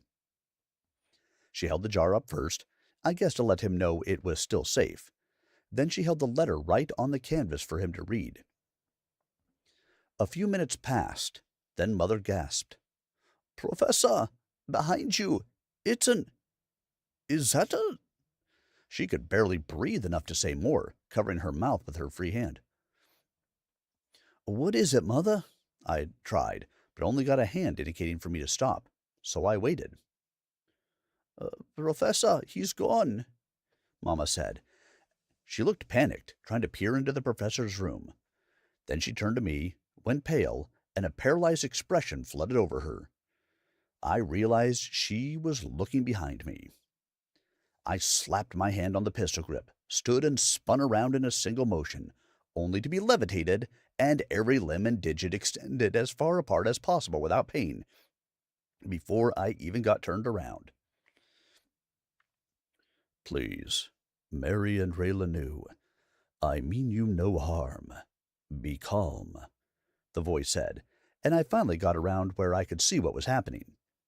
Mother then turned towards the portrait, as the professor must have been speaking. "It's all right, son. This is a friend of the professor. Please, let him speak with us," Mama said. "I will. I'm okay. You can release me," I said calmly. Maybe someone finally had some darn answers about the things that are killing everyone I know, I thought. I was lowered gently down, all of my limbs returning to my own control. "I am the one who can stop this. I am Cleet. I am a high elf. If you will allow me to explain and confirm what you may know or have seen, stopping this is why I am here, if you will let me help," the high elf said. Made sense, so I sat down for what had better be answers. I was ready for someone to make some sense. All I've done is find vague clues, clean up death, and lose those closest to me. "This man, high elf, was in the painting with the professor. When he read the letter with the professor, he came here instantly," Mama said. "I apologize. I never will. Didn't even think the high elves were real. I'm sorry, sir." This was clearly no man. He was close to 7 feet tall, shoulders at least 36 inches across, very long, straight, pure white hair, pointed ears, and clothing that, while intended to appear normal, was, well, vague at best. It was hard to focus on, as the light gray was uneven, and even the length of the overcoat varied and changed while standing still. He had very sharp features, and the eyes, from deep within, pulsed to emit their own blue light. His shirt, vest, pants, and boots appeared to be a much older style, and were also varying shades of gray. His boots resembled suede, but had no buckles or laces. Another thing, he was controlling my body with no wand. Heck, he wasn't even looking at me when he did it.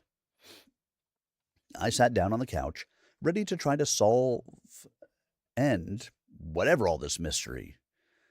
I gave the elf a blank stare.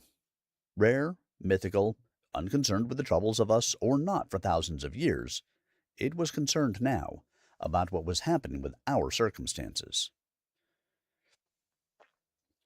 I have worked with the professor since the beginning of your father's troubles here. We keep the master copy of the book. We monitor it for traces of ancient, what you call, magic.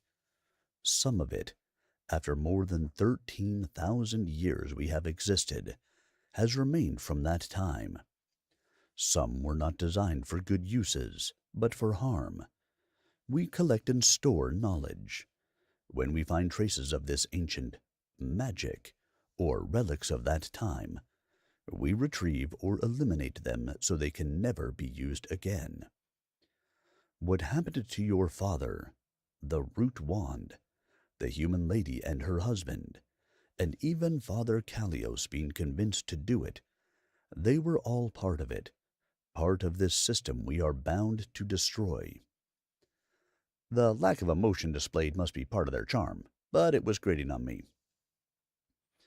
I'm sorry, Cleet? Why the hell have you merely lingered around the edges of this while my father, my friend, hell, even Monica are being killed and tormented? My unbridled anger animated my hands and movements while seated. It would unnerve anyone, and I struggled to restrain it. Forgive my tone, but I am sick of digging graves.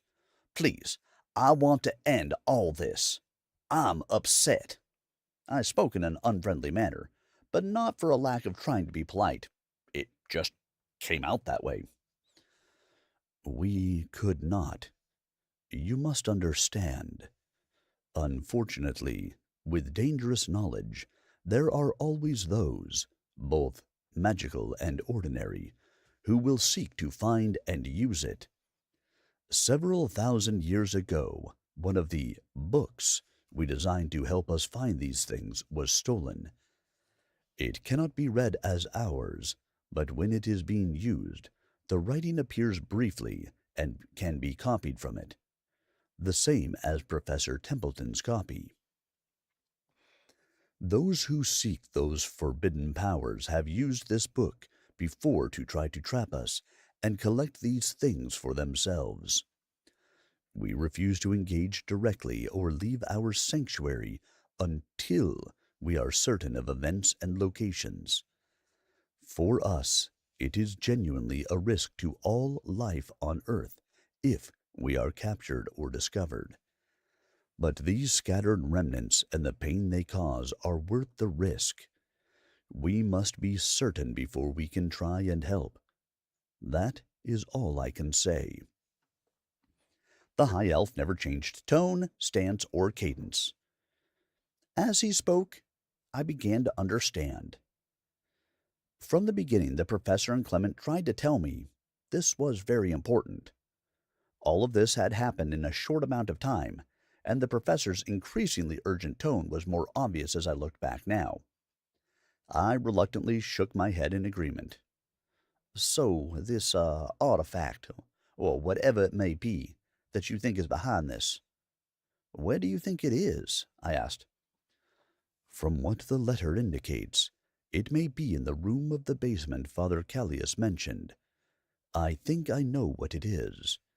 It will be too difficult to explain, nor should I explain, but if you can take me there, I can retrieve it and remove it to safety. I cannot dislocate, sir. I have not been able to. I lost my... Cleek cut me off with a raised hand and a slow blink as he turned his head towards me. Raileanu, I know. I am a high elf, not a wizard. It's sufficient to say that if you can take me by the arm, imagine the location we must go. I can take myself there. Just as I came here. It is too dangerous now for you to go with me, regardless. You must stay and protect your mother. As I said, the harassment of Monica is proof enough that nefarious magical forces are lurking around this incident. The protection of this place will work for ordinary people, but determined magical persons will not be dismayed by any of it. Please, if you will follow me. He reached for my arm. I closed my eyes and imagined the mission. the chapel, the back exterior door that led to the basement, and that large wardrobe, the extent of my knowledge of the place he sought, which was described in Father Callias's letter. Then he was gone.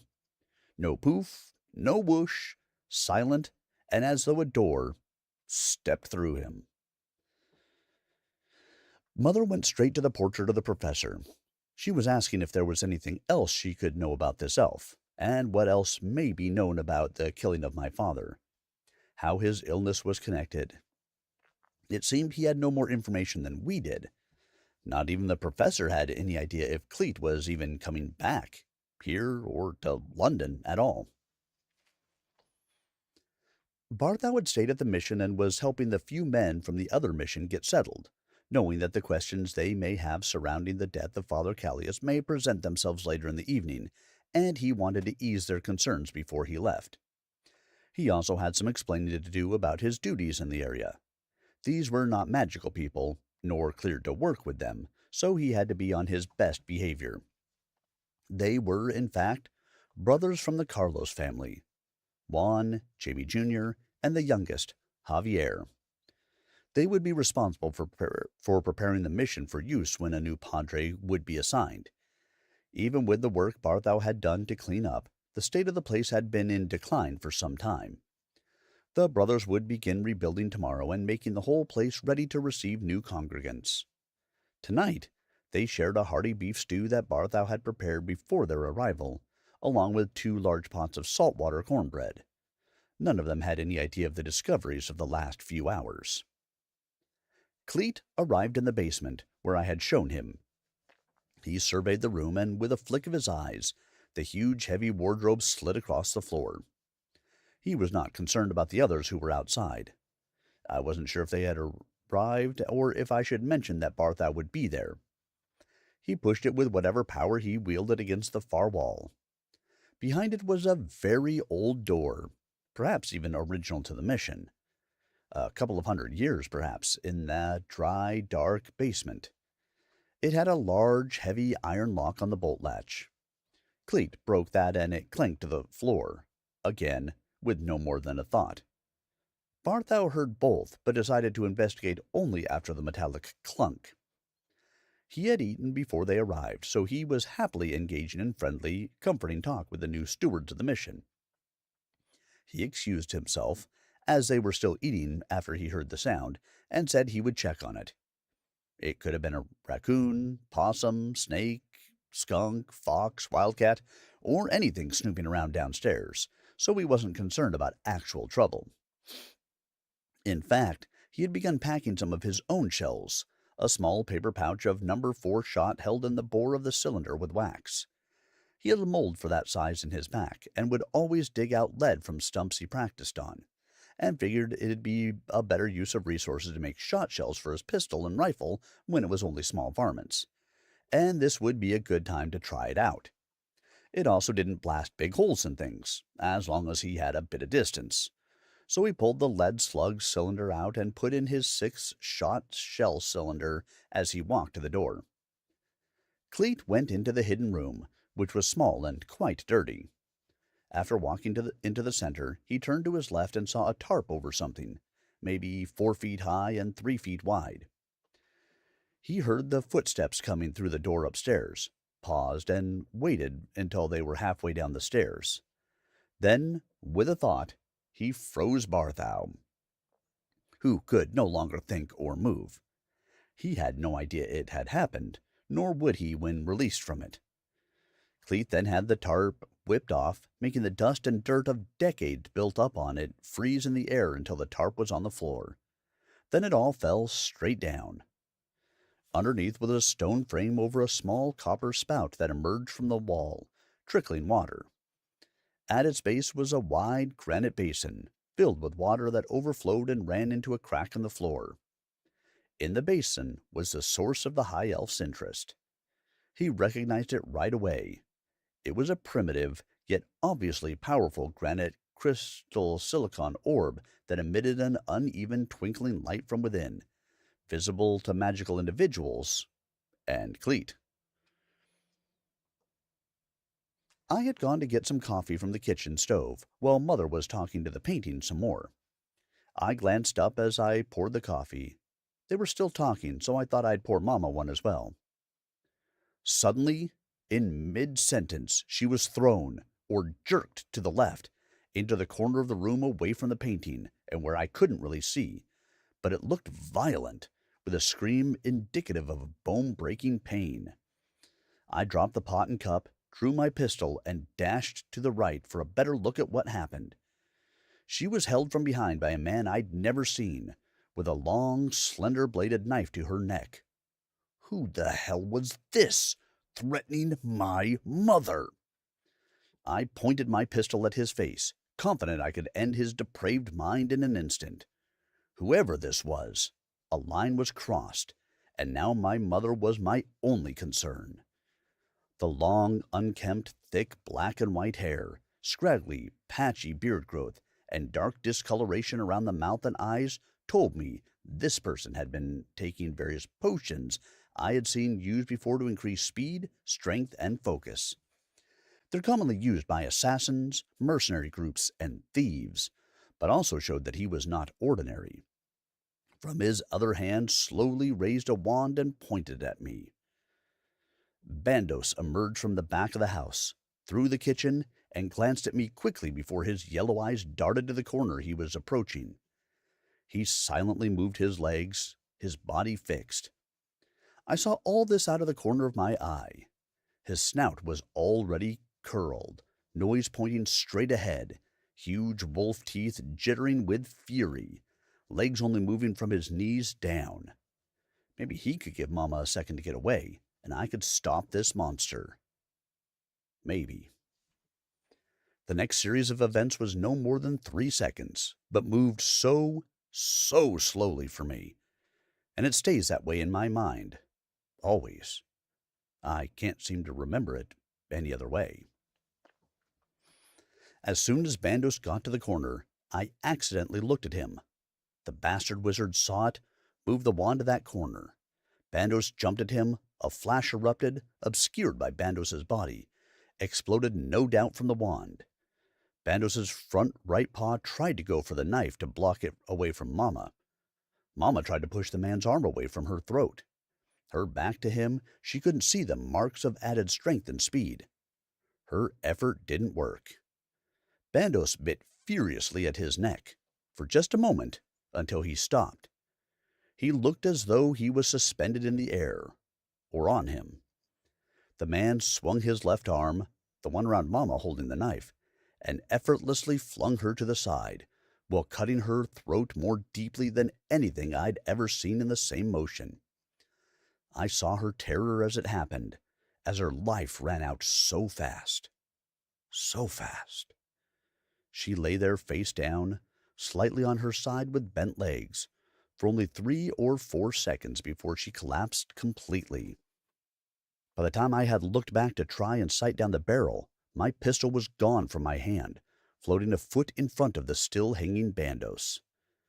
That is when I saw the tip of this bastard's wand protruding through Bandos's fur, barely an inch or two.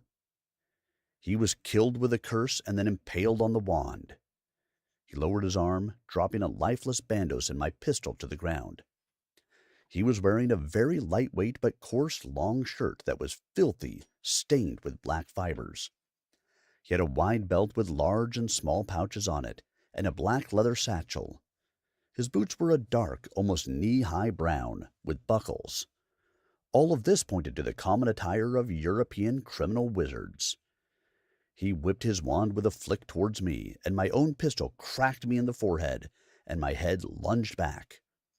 I grabbed my head and knelt in pain.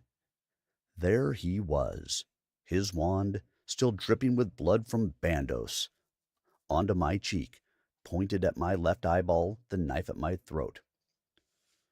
"Tell me, boy."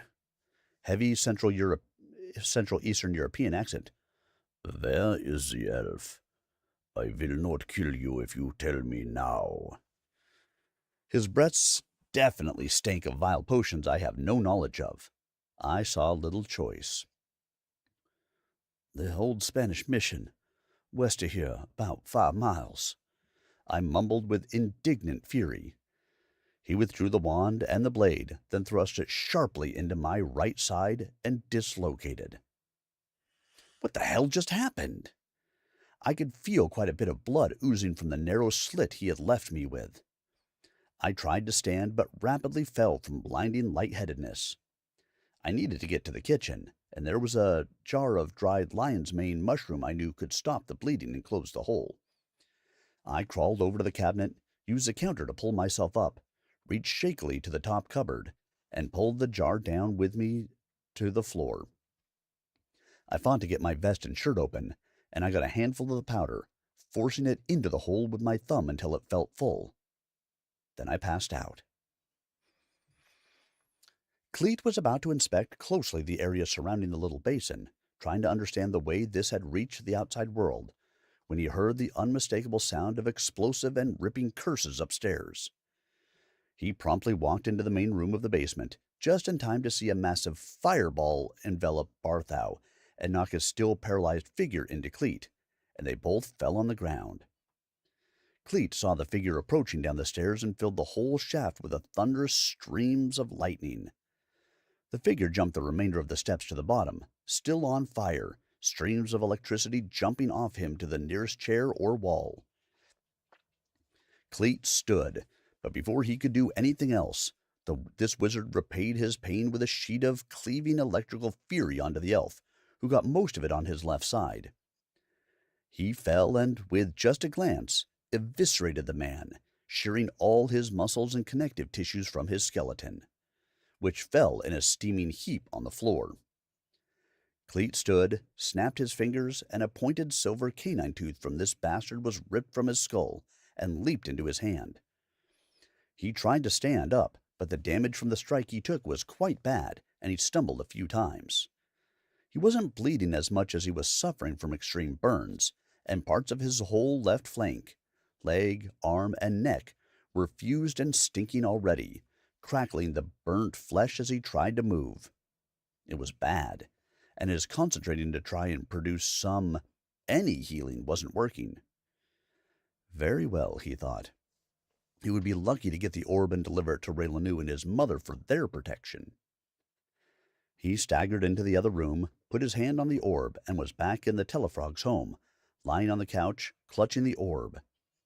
He looked around in severe pain, only now realizing that his left eye had been wrenched from the socket and burned off, and then winced when he saw what had happened there. He took the tooth he had collected and laid it on the table. He saw me sitting in the kitchen, unconscious. He snapped his fingers and brought me awake. "Come here, Raileanu. Let me heal that for you," he forced out. He had been here. That's how he knew where to find me, I see, Cleet said calmly. Now you can see how serious this is. "Where is that bastard? Where is he? He killed my mother. He killed Bandos!" I screamed at him, tears pouring from my eyes as I crawled to him, retrieving my pistol along the way. "I'm sorry, Raileanu. He also killed everyone at the mission before I knew he was there. He almost killed me. I destroyed him. His body lies ripped apart, flesh from bone on the floor of the basement," he said. When I finally got close to him, he reached over and touched my side, which felt warm and fuzzy, and as I watched, closed up with not so much as a scar. Cleet's eyes were closed as he did it, and stayed closed as he put his hand back on the strange orb he had. Half of his body, from head to calf, was completely seared. "Can you heal yourself the same way?" I asked, as his pain had to be terrible. "I have tried, but it may not heal. I may die here," he mumbled. "Elves can die?" I asked. "Yes, like any other creature God made. Yes, we can die. There is, however, no disease or aging we suffer from. Please, I am not able to see very well, and my ears are damaged from the fighting. I will tell you about this orb, and you will need to contact the professor somehow as soon as you can. Please tell him everything as well. I don't have more than an hour, I suspect. The time has come to bring more of you into this endeavor, as we fear the world is proceeding down a dark path that is unavoidable for magic or ordinary people. Sir, Cleet, my mother is lying there, dead. A medicine man who has become that wolf to try and protect her lies just there. Pointing to them both, still full of fury, and eyes dripping with tears. My father died not a week ago. I know, Raileanu. We have watched you for essentially your whole life. Let me do what I can. He closed his eyes and was silent for a moment. Hey, wake up! I yelled at him. Mother lost all her agony in her face. Her blood, just a moment ago, splattered all over, was gone. She looked serene and began to straighten her form, settling into what appeared to be a peaceful sleep. Then she began to appear dimmer and dimmer until she vanished. Then Cleet took a few breaths, and Bandos, too, looked to lose the gore of his demise, and then turned into a white, glowing cocoon that extended to 5 feet. The light lashed away, and he was in his human form again. In full regalia for a ceremonial burial, he, too, vanished. I looked at Cleet, who had several tears on his cheeks running down behind his ear, as he was mostly reclined on the couch. He breathed deeply several more times and opened his eyes. I don't know if he was as emotional at these events, or even his own impending death, or if he was in immense pain. "Oh, what have you done with them?" I yelled again. Your mother lies in repose with your father. The inscriptions on Barthau's tomb updated to show their lives of love and sacrifice. Bandos has returned atop a pyre to his people. They deserve to see his accomplishments and celebrate his life before he is given back to the universe with fire. I hope this is acceptable. It has taken most of the life I have left in me. They both deserved the best I could do. Now, before I begin, do you wish to write these things down, or would you like me to try for you? What follows is taken from my actual scribblings as Cleet spoke, and it may seem disconnected or confusing, but trust me when I say at the time I was even more confused than you might be. In order to retain the nature of the story and fully explain the nature of the fumblings and errors made henceforth, it is necessary to be presented in its original manner as I received it. In further volumes, the gravity and breadth of the High Elf story will be made plain to grasp. All right, okay, no, I can. I wiped my face and tried to compose myself. Did you see Barthau at the mission? Yes, he too, I am afraid, was killed. He was there trying to protect them from this vile attack. I am too weak to do anything else with magic. Let me begin.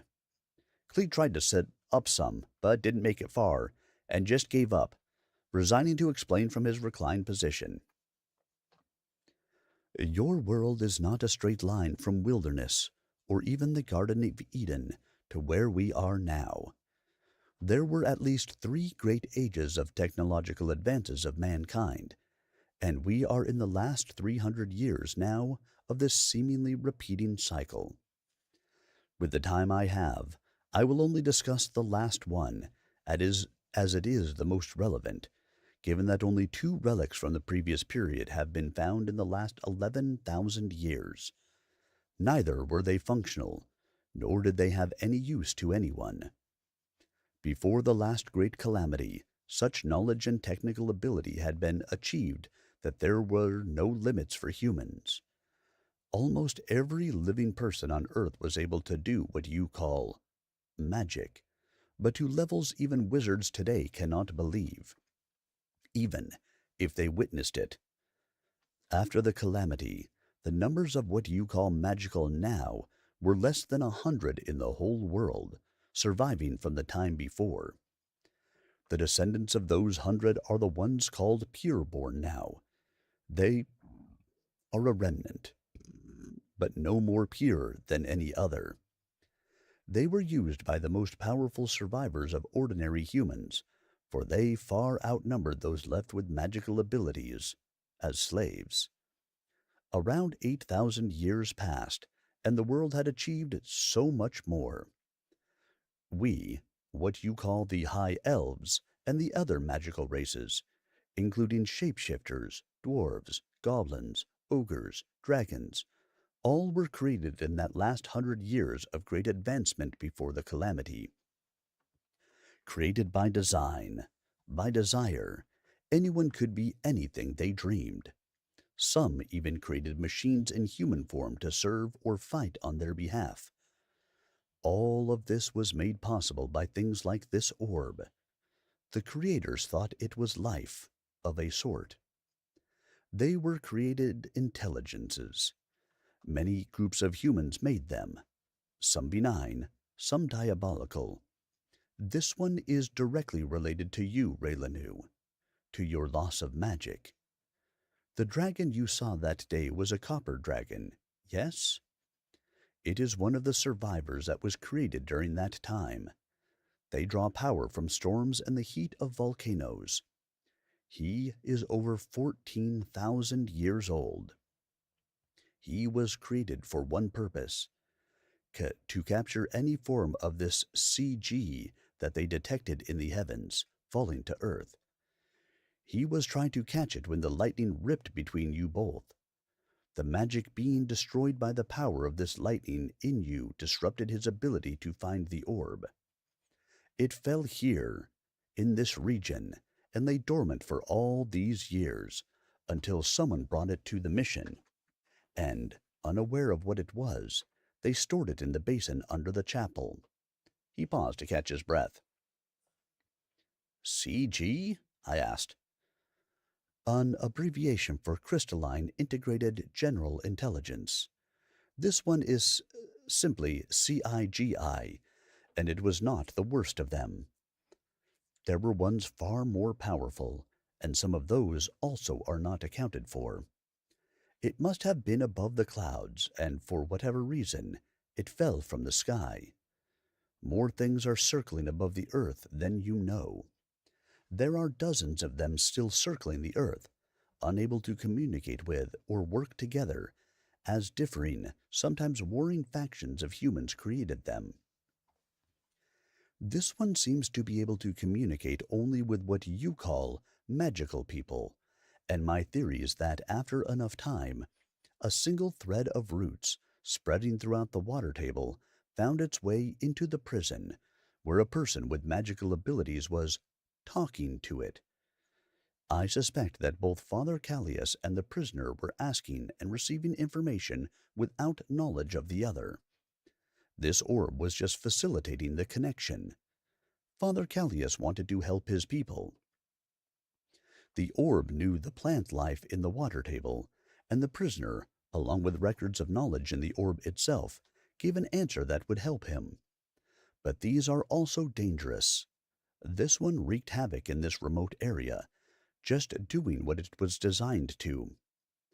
Imagine if that monster of a person who just killed your mother had access to one. There are arts and abilities these CIGI know of that you cannot possibly imagine. Really? Today I can imagine some terrible things, sir, I pointed out. What kind of things? Like what led to their demise that long ago? Oh, so much worse. How they ended all those years ago is similar to what has happened here. It is that path the world is on now, to the same place.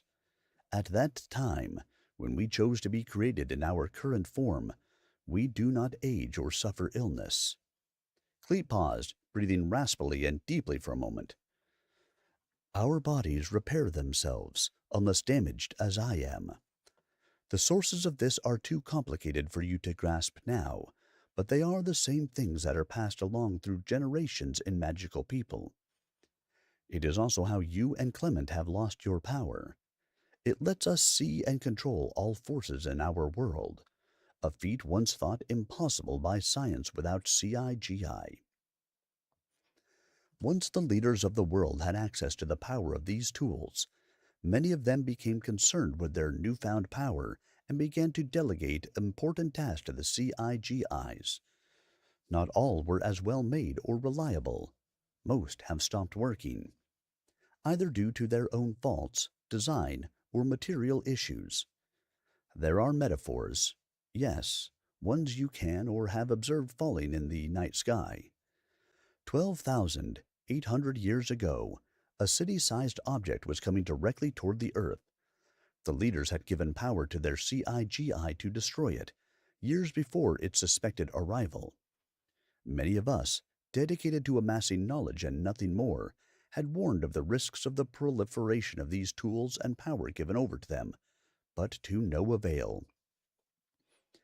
After none of them wanted to stop their pursuits or admit that a seemingly flawless system may have faults, we, along with many others, sought refuge deep within the earth, calculating that the risk was too high to avoid protection from this impending disaster.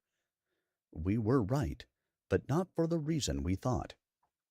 He stopped, wincing with pain, and asked for some water, so I took out my flask and gave it to him.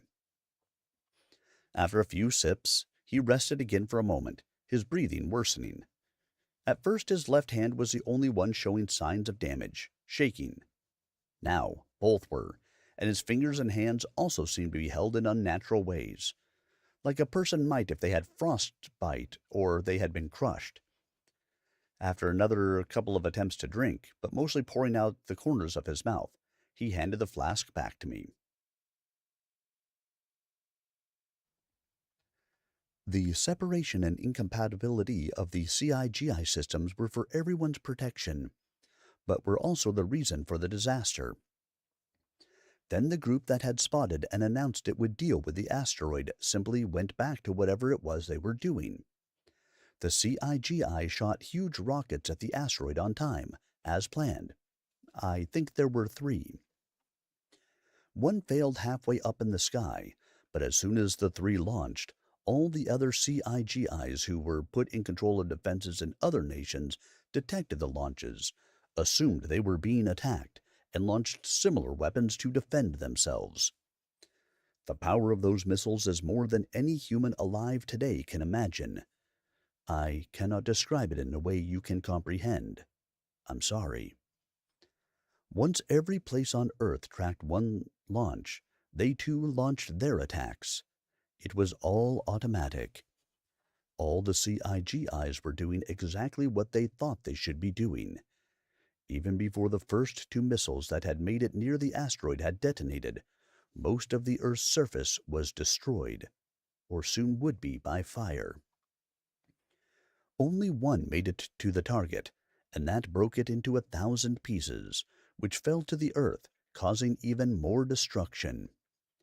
Only those of us underground, or near what used to be the poles, survived.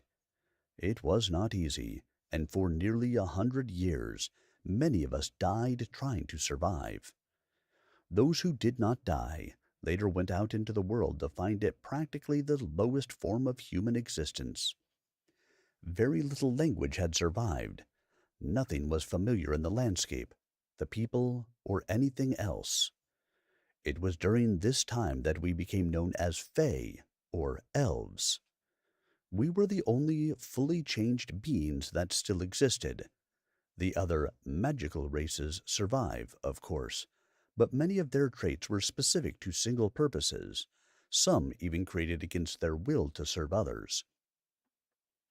Because our power was permanent, and we alone understood the tools and techniques required to allow full mastery of the known universe, we stayed separate. There was no help we could offer to humanity that would genuinely benefit them.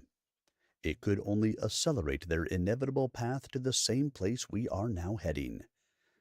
Our mission, out in the world beyond our enclaves, is to consolidate the old relics, preserve their power from the rest of the world, and store as much knowledge as possible from the beginning of our time as possible. This is why there can be no more elves, why there are so few magical people. We cannot procreate, by design, and along with us, Magical people are the only ones with the tools for manipulation of the unseen world built into themselves. Again he paused, his words becoming softer and further apart. The man-made soldiers I spoke of earlier. There are possibly thousands, either buried after the great destruction of the missile's fire, or the asteroid impact that followed. Some circle the Earth, entombed in metal shells above the skies. They are genuinely terrifying, unstoppable, and could be controlled with the matching CIGI that made them. I think the witch, Runetta, and her henchman, who came here tonight, have at least one of those soldiers, and also seek that what was going on here is related to what they seek.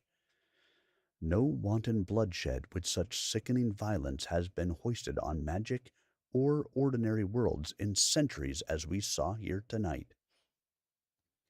They are not to be allowed to get this orb. You must get the professor here to take it and protect it at all costs. My kind will find him and secure it. You understand now.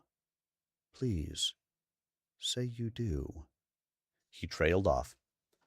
Cleet, I'm here. I understand, and I swear it, I will. On my whole family, I swear, I said without pause. Can we not just destroy it? I panicked as if it were a good idea. No, none of us can. Take it to the professor is all I can. His eyes shut, his hands dropped, and the tension from pain in his body relaxed. This man, this high elf, was dead.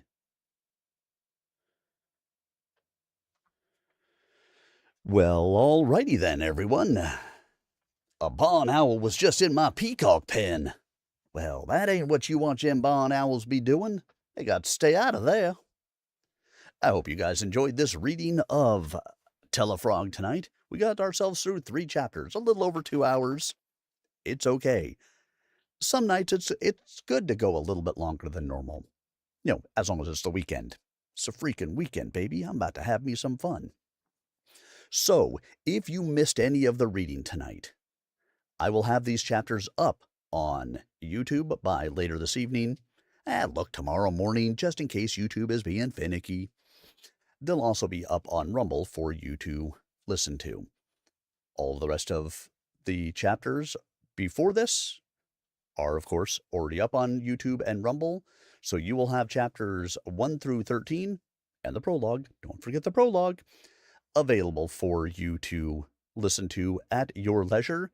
Now, one of the nice things about YouTube is you have the ability to change the speed of the video you're watching. Is Tim speaking too slowly for you? Speed that sucker up. Am I speaking too fast for you? Slow that mother down. Whatever works for you. It's one of the nice things about the recordings. Remember, if you would, like, subscribe, comment, all of that helps to get these videos out to more people, so that way they can experience them as well. Yes, got some answers. Fantastic. Yep, I'm sad to see that the high elf is gone, but more of his people will come along. I hope the voice that I gave the high elf kind of matched what you had in mind for him. Calm, unemotional, uninflected with a lot of it. Yeah, I hear you down there, dog. But I will be back again on Tuesday, where we will continue our reading of Tellafrog, starting into chapter 14. I don't think we have a lot left of this book. Let's see, where are we at? We're in chapter 14. Yep, next reading will likely be the last reading of Tellafrog, because we'll read chapter 14 and 15. That's part of the reason I wanted to do a 3rd chapter tonight, because then I knew it would even kind of back out for me. Make sure you stop out to tellafrog.com to support the author. You can also pick up this book on Amazon. If you're a Kindle Unlimited subscriber, download the book, page through it. You'll read it again, page through it with me as I'm reading. and make sure that you're supporting the author that way. Um, because a lot of time and effort go into making these books.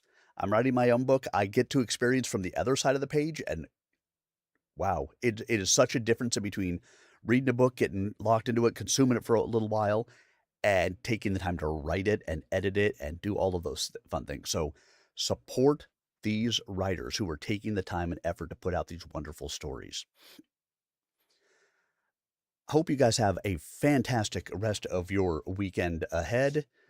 Um, Thank you so much for being here with me. If you are enjoying the story, make sure that you share it with your friends. Anybody that you know that might like an audiobook, hey, share it. Nice thing about this, I have this nice playlist for Tellafrog all up on YouTube. You can just share the playlist.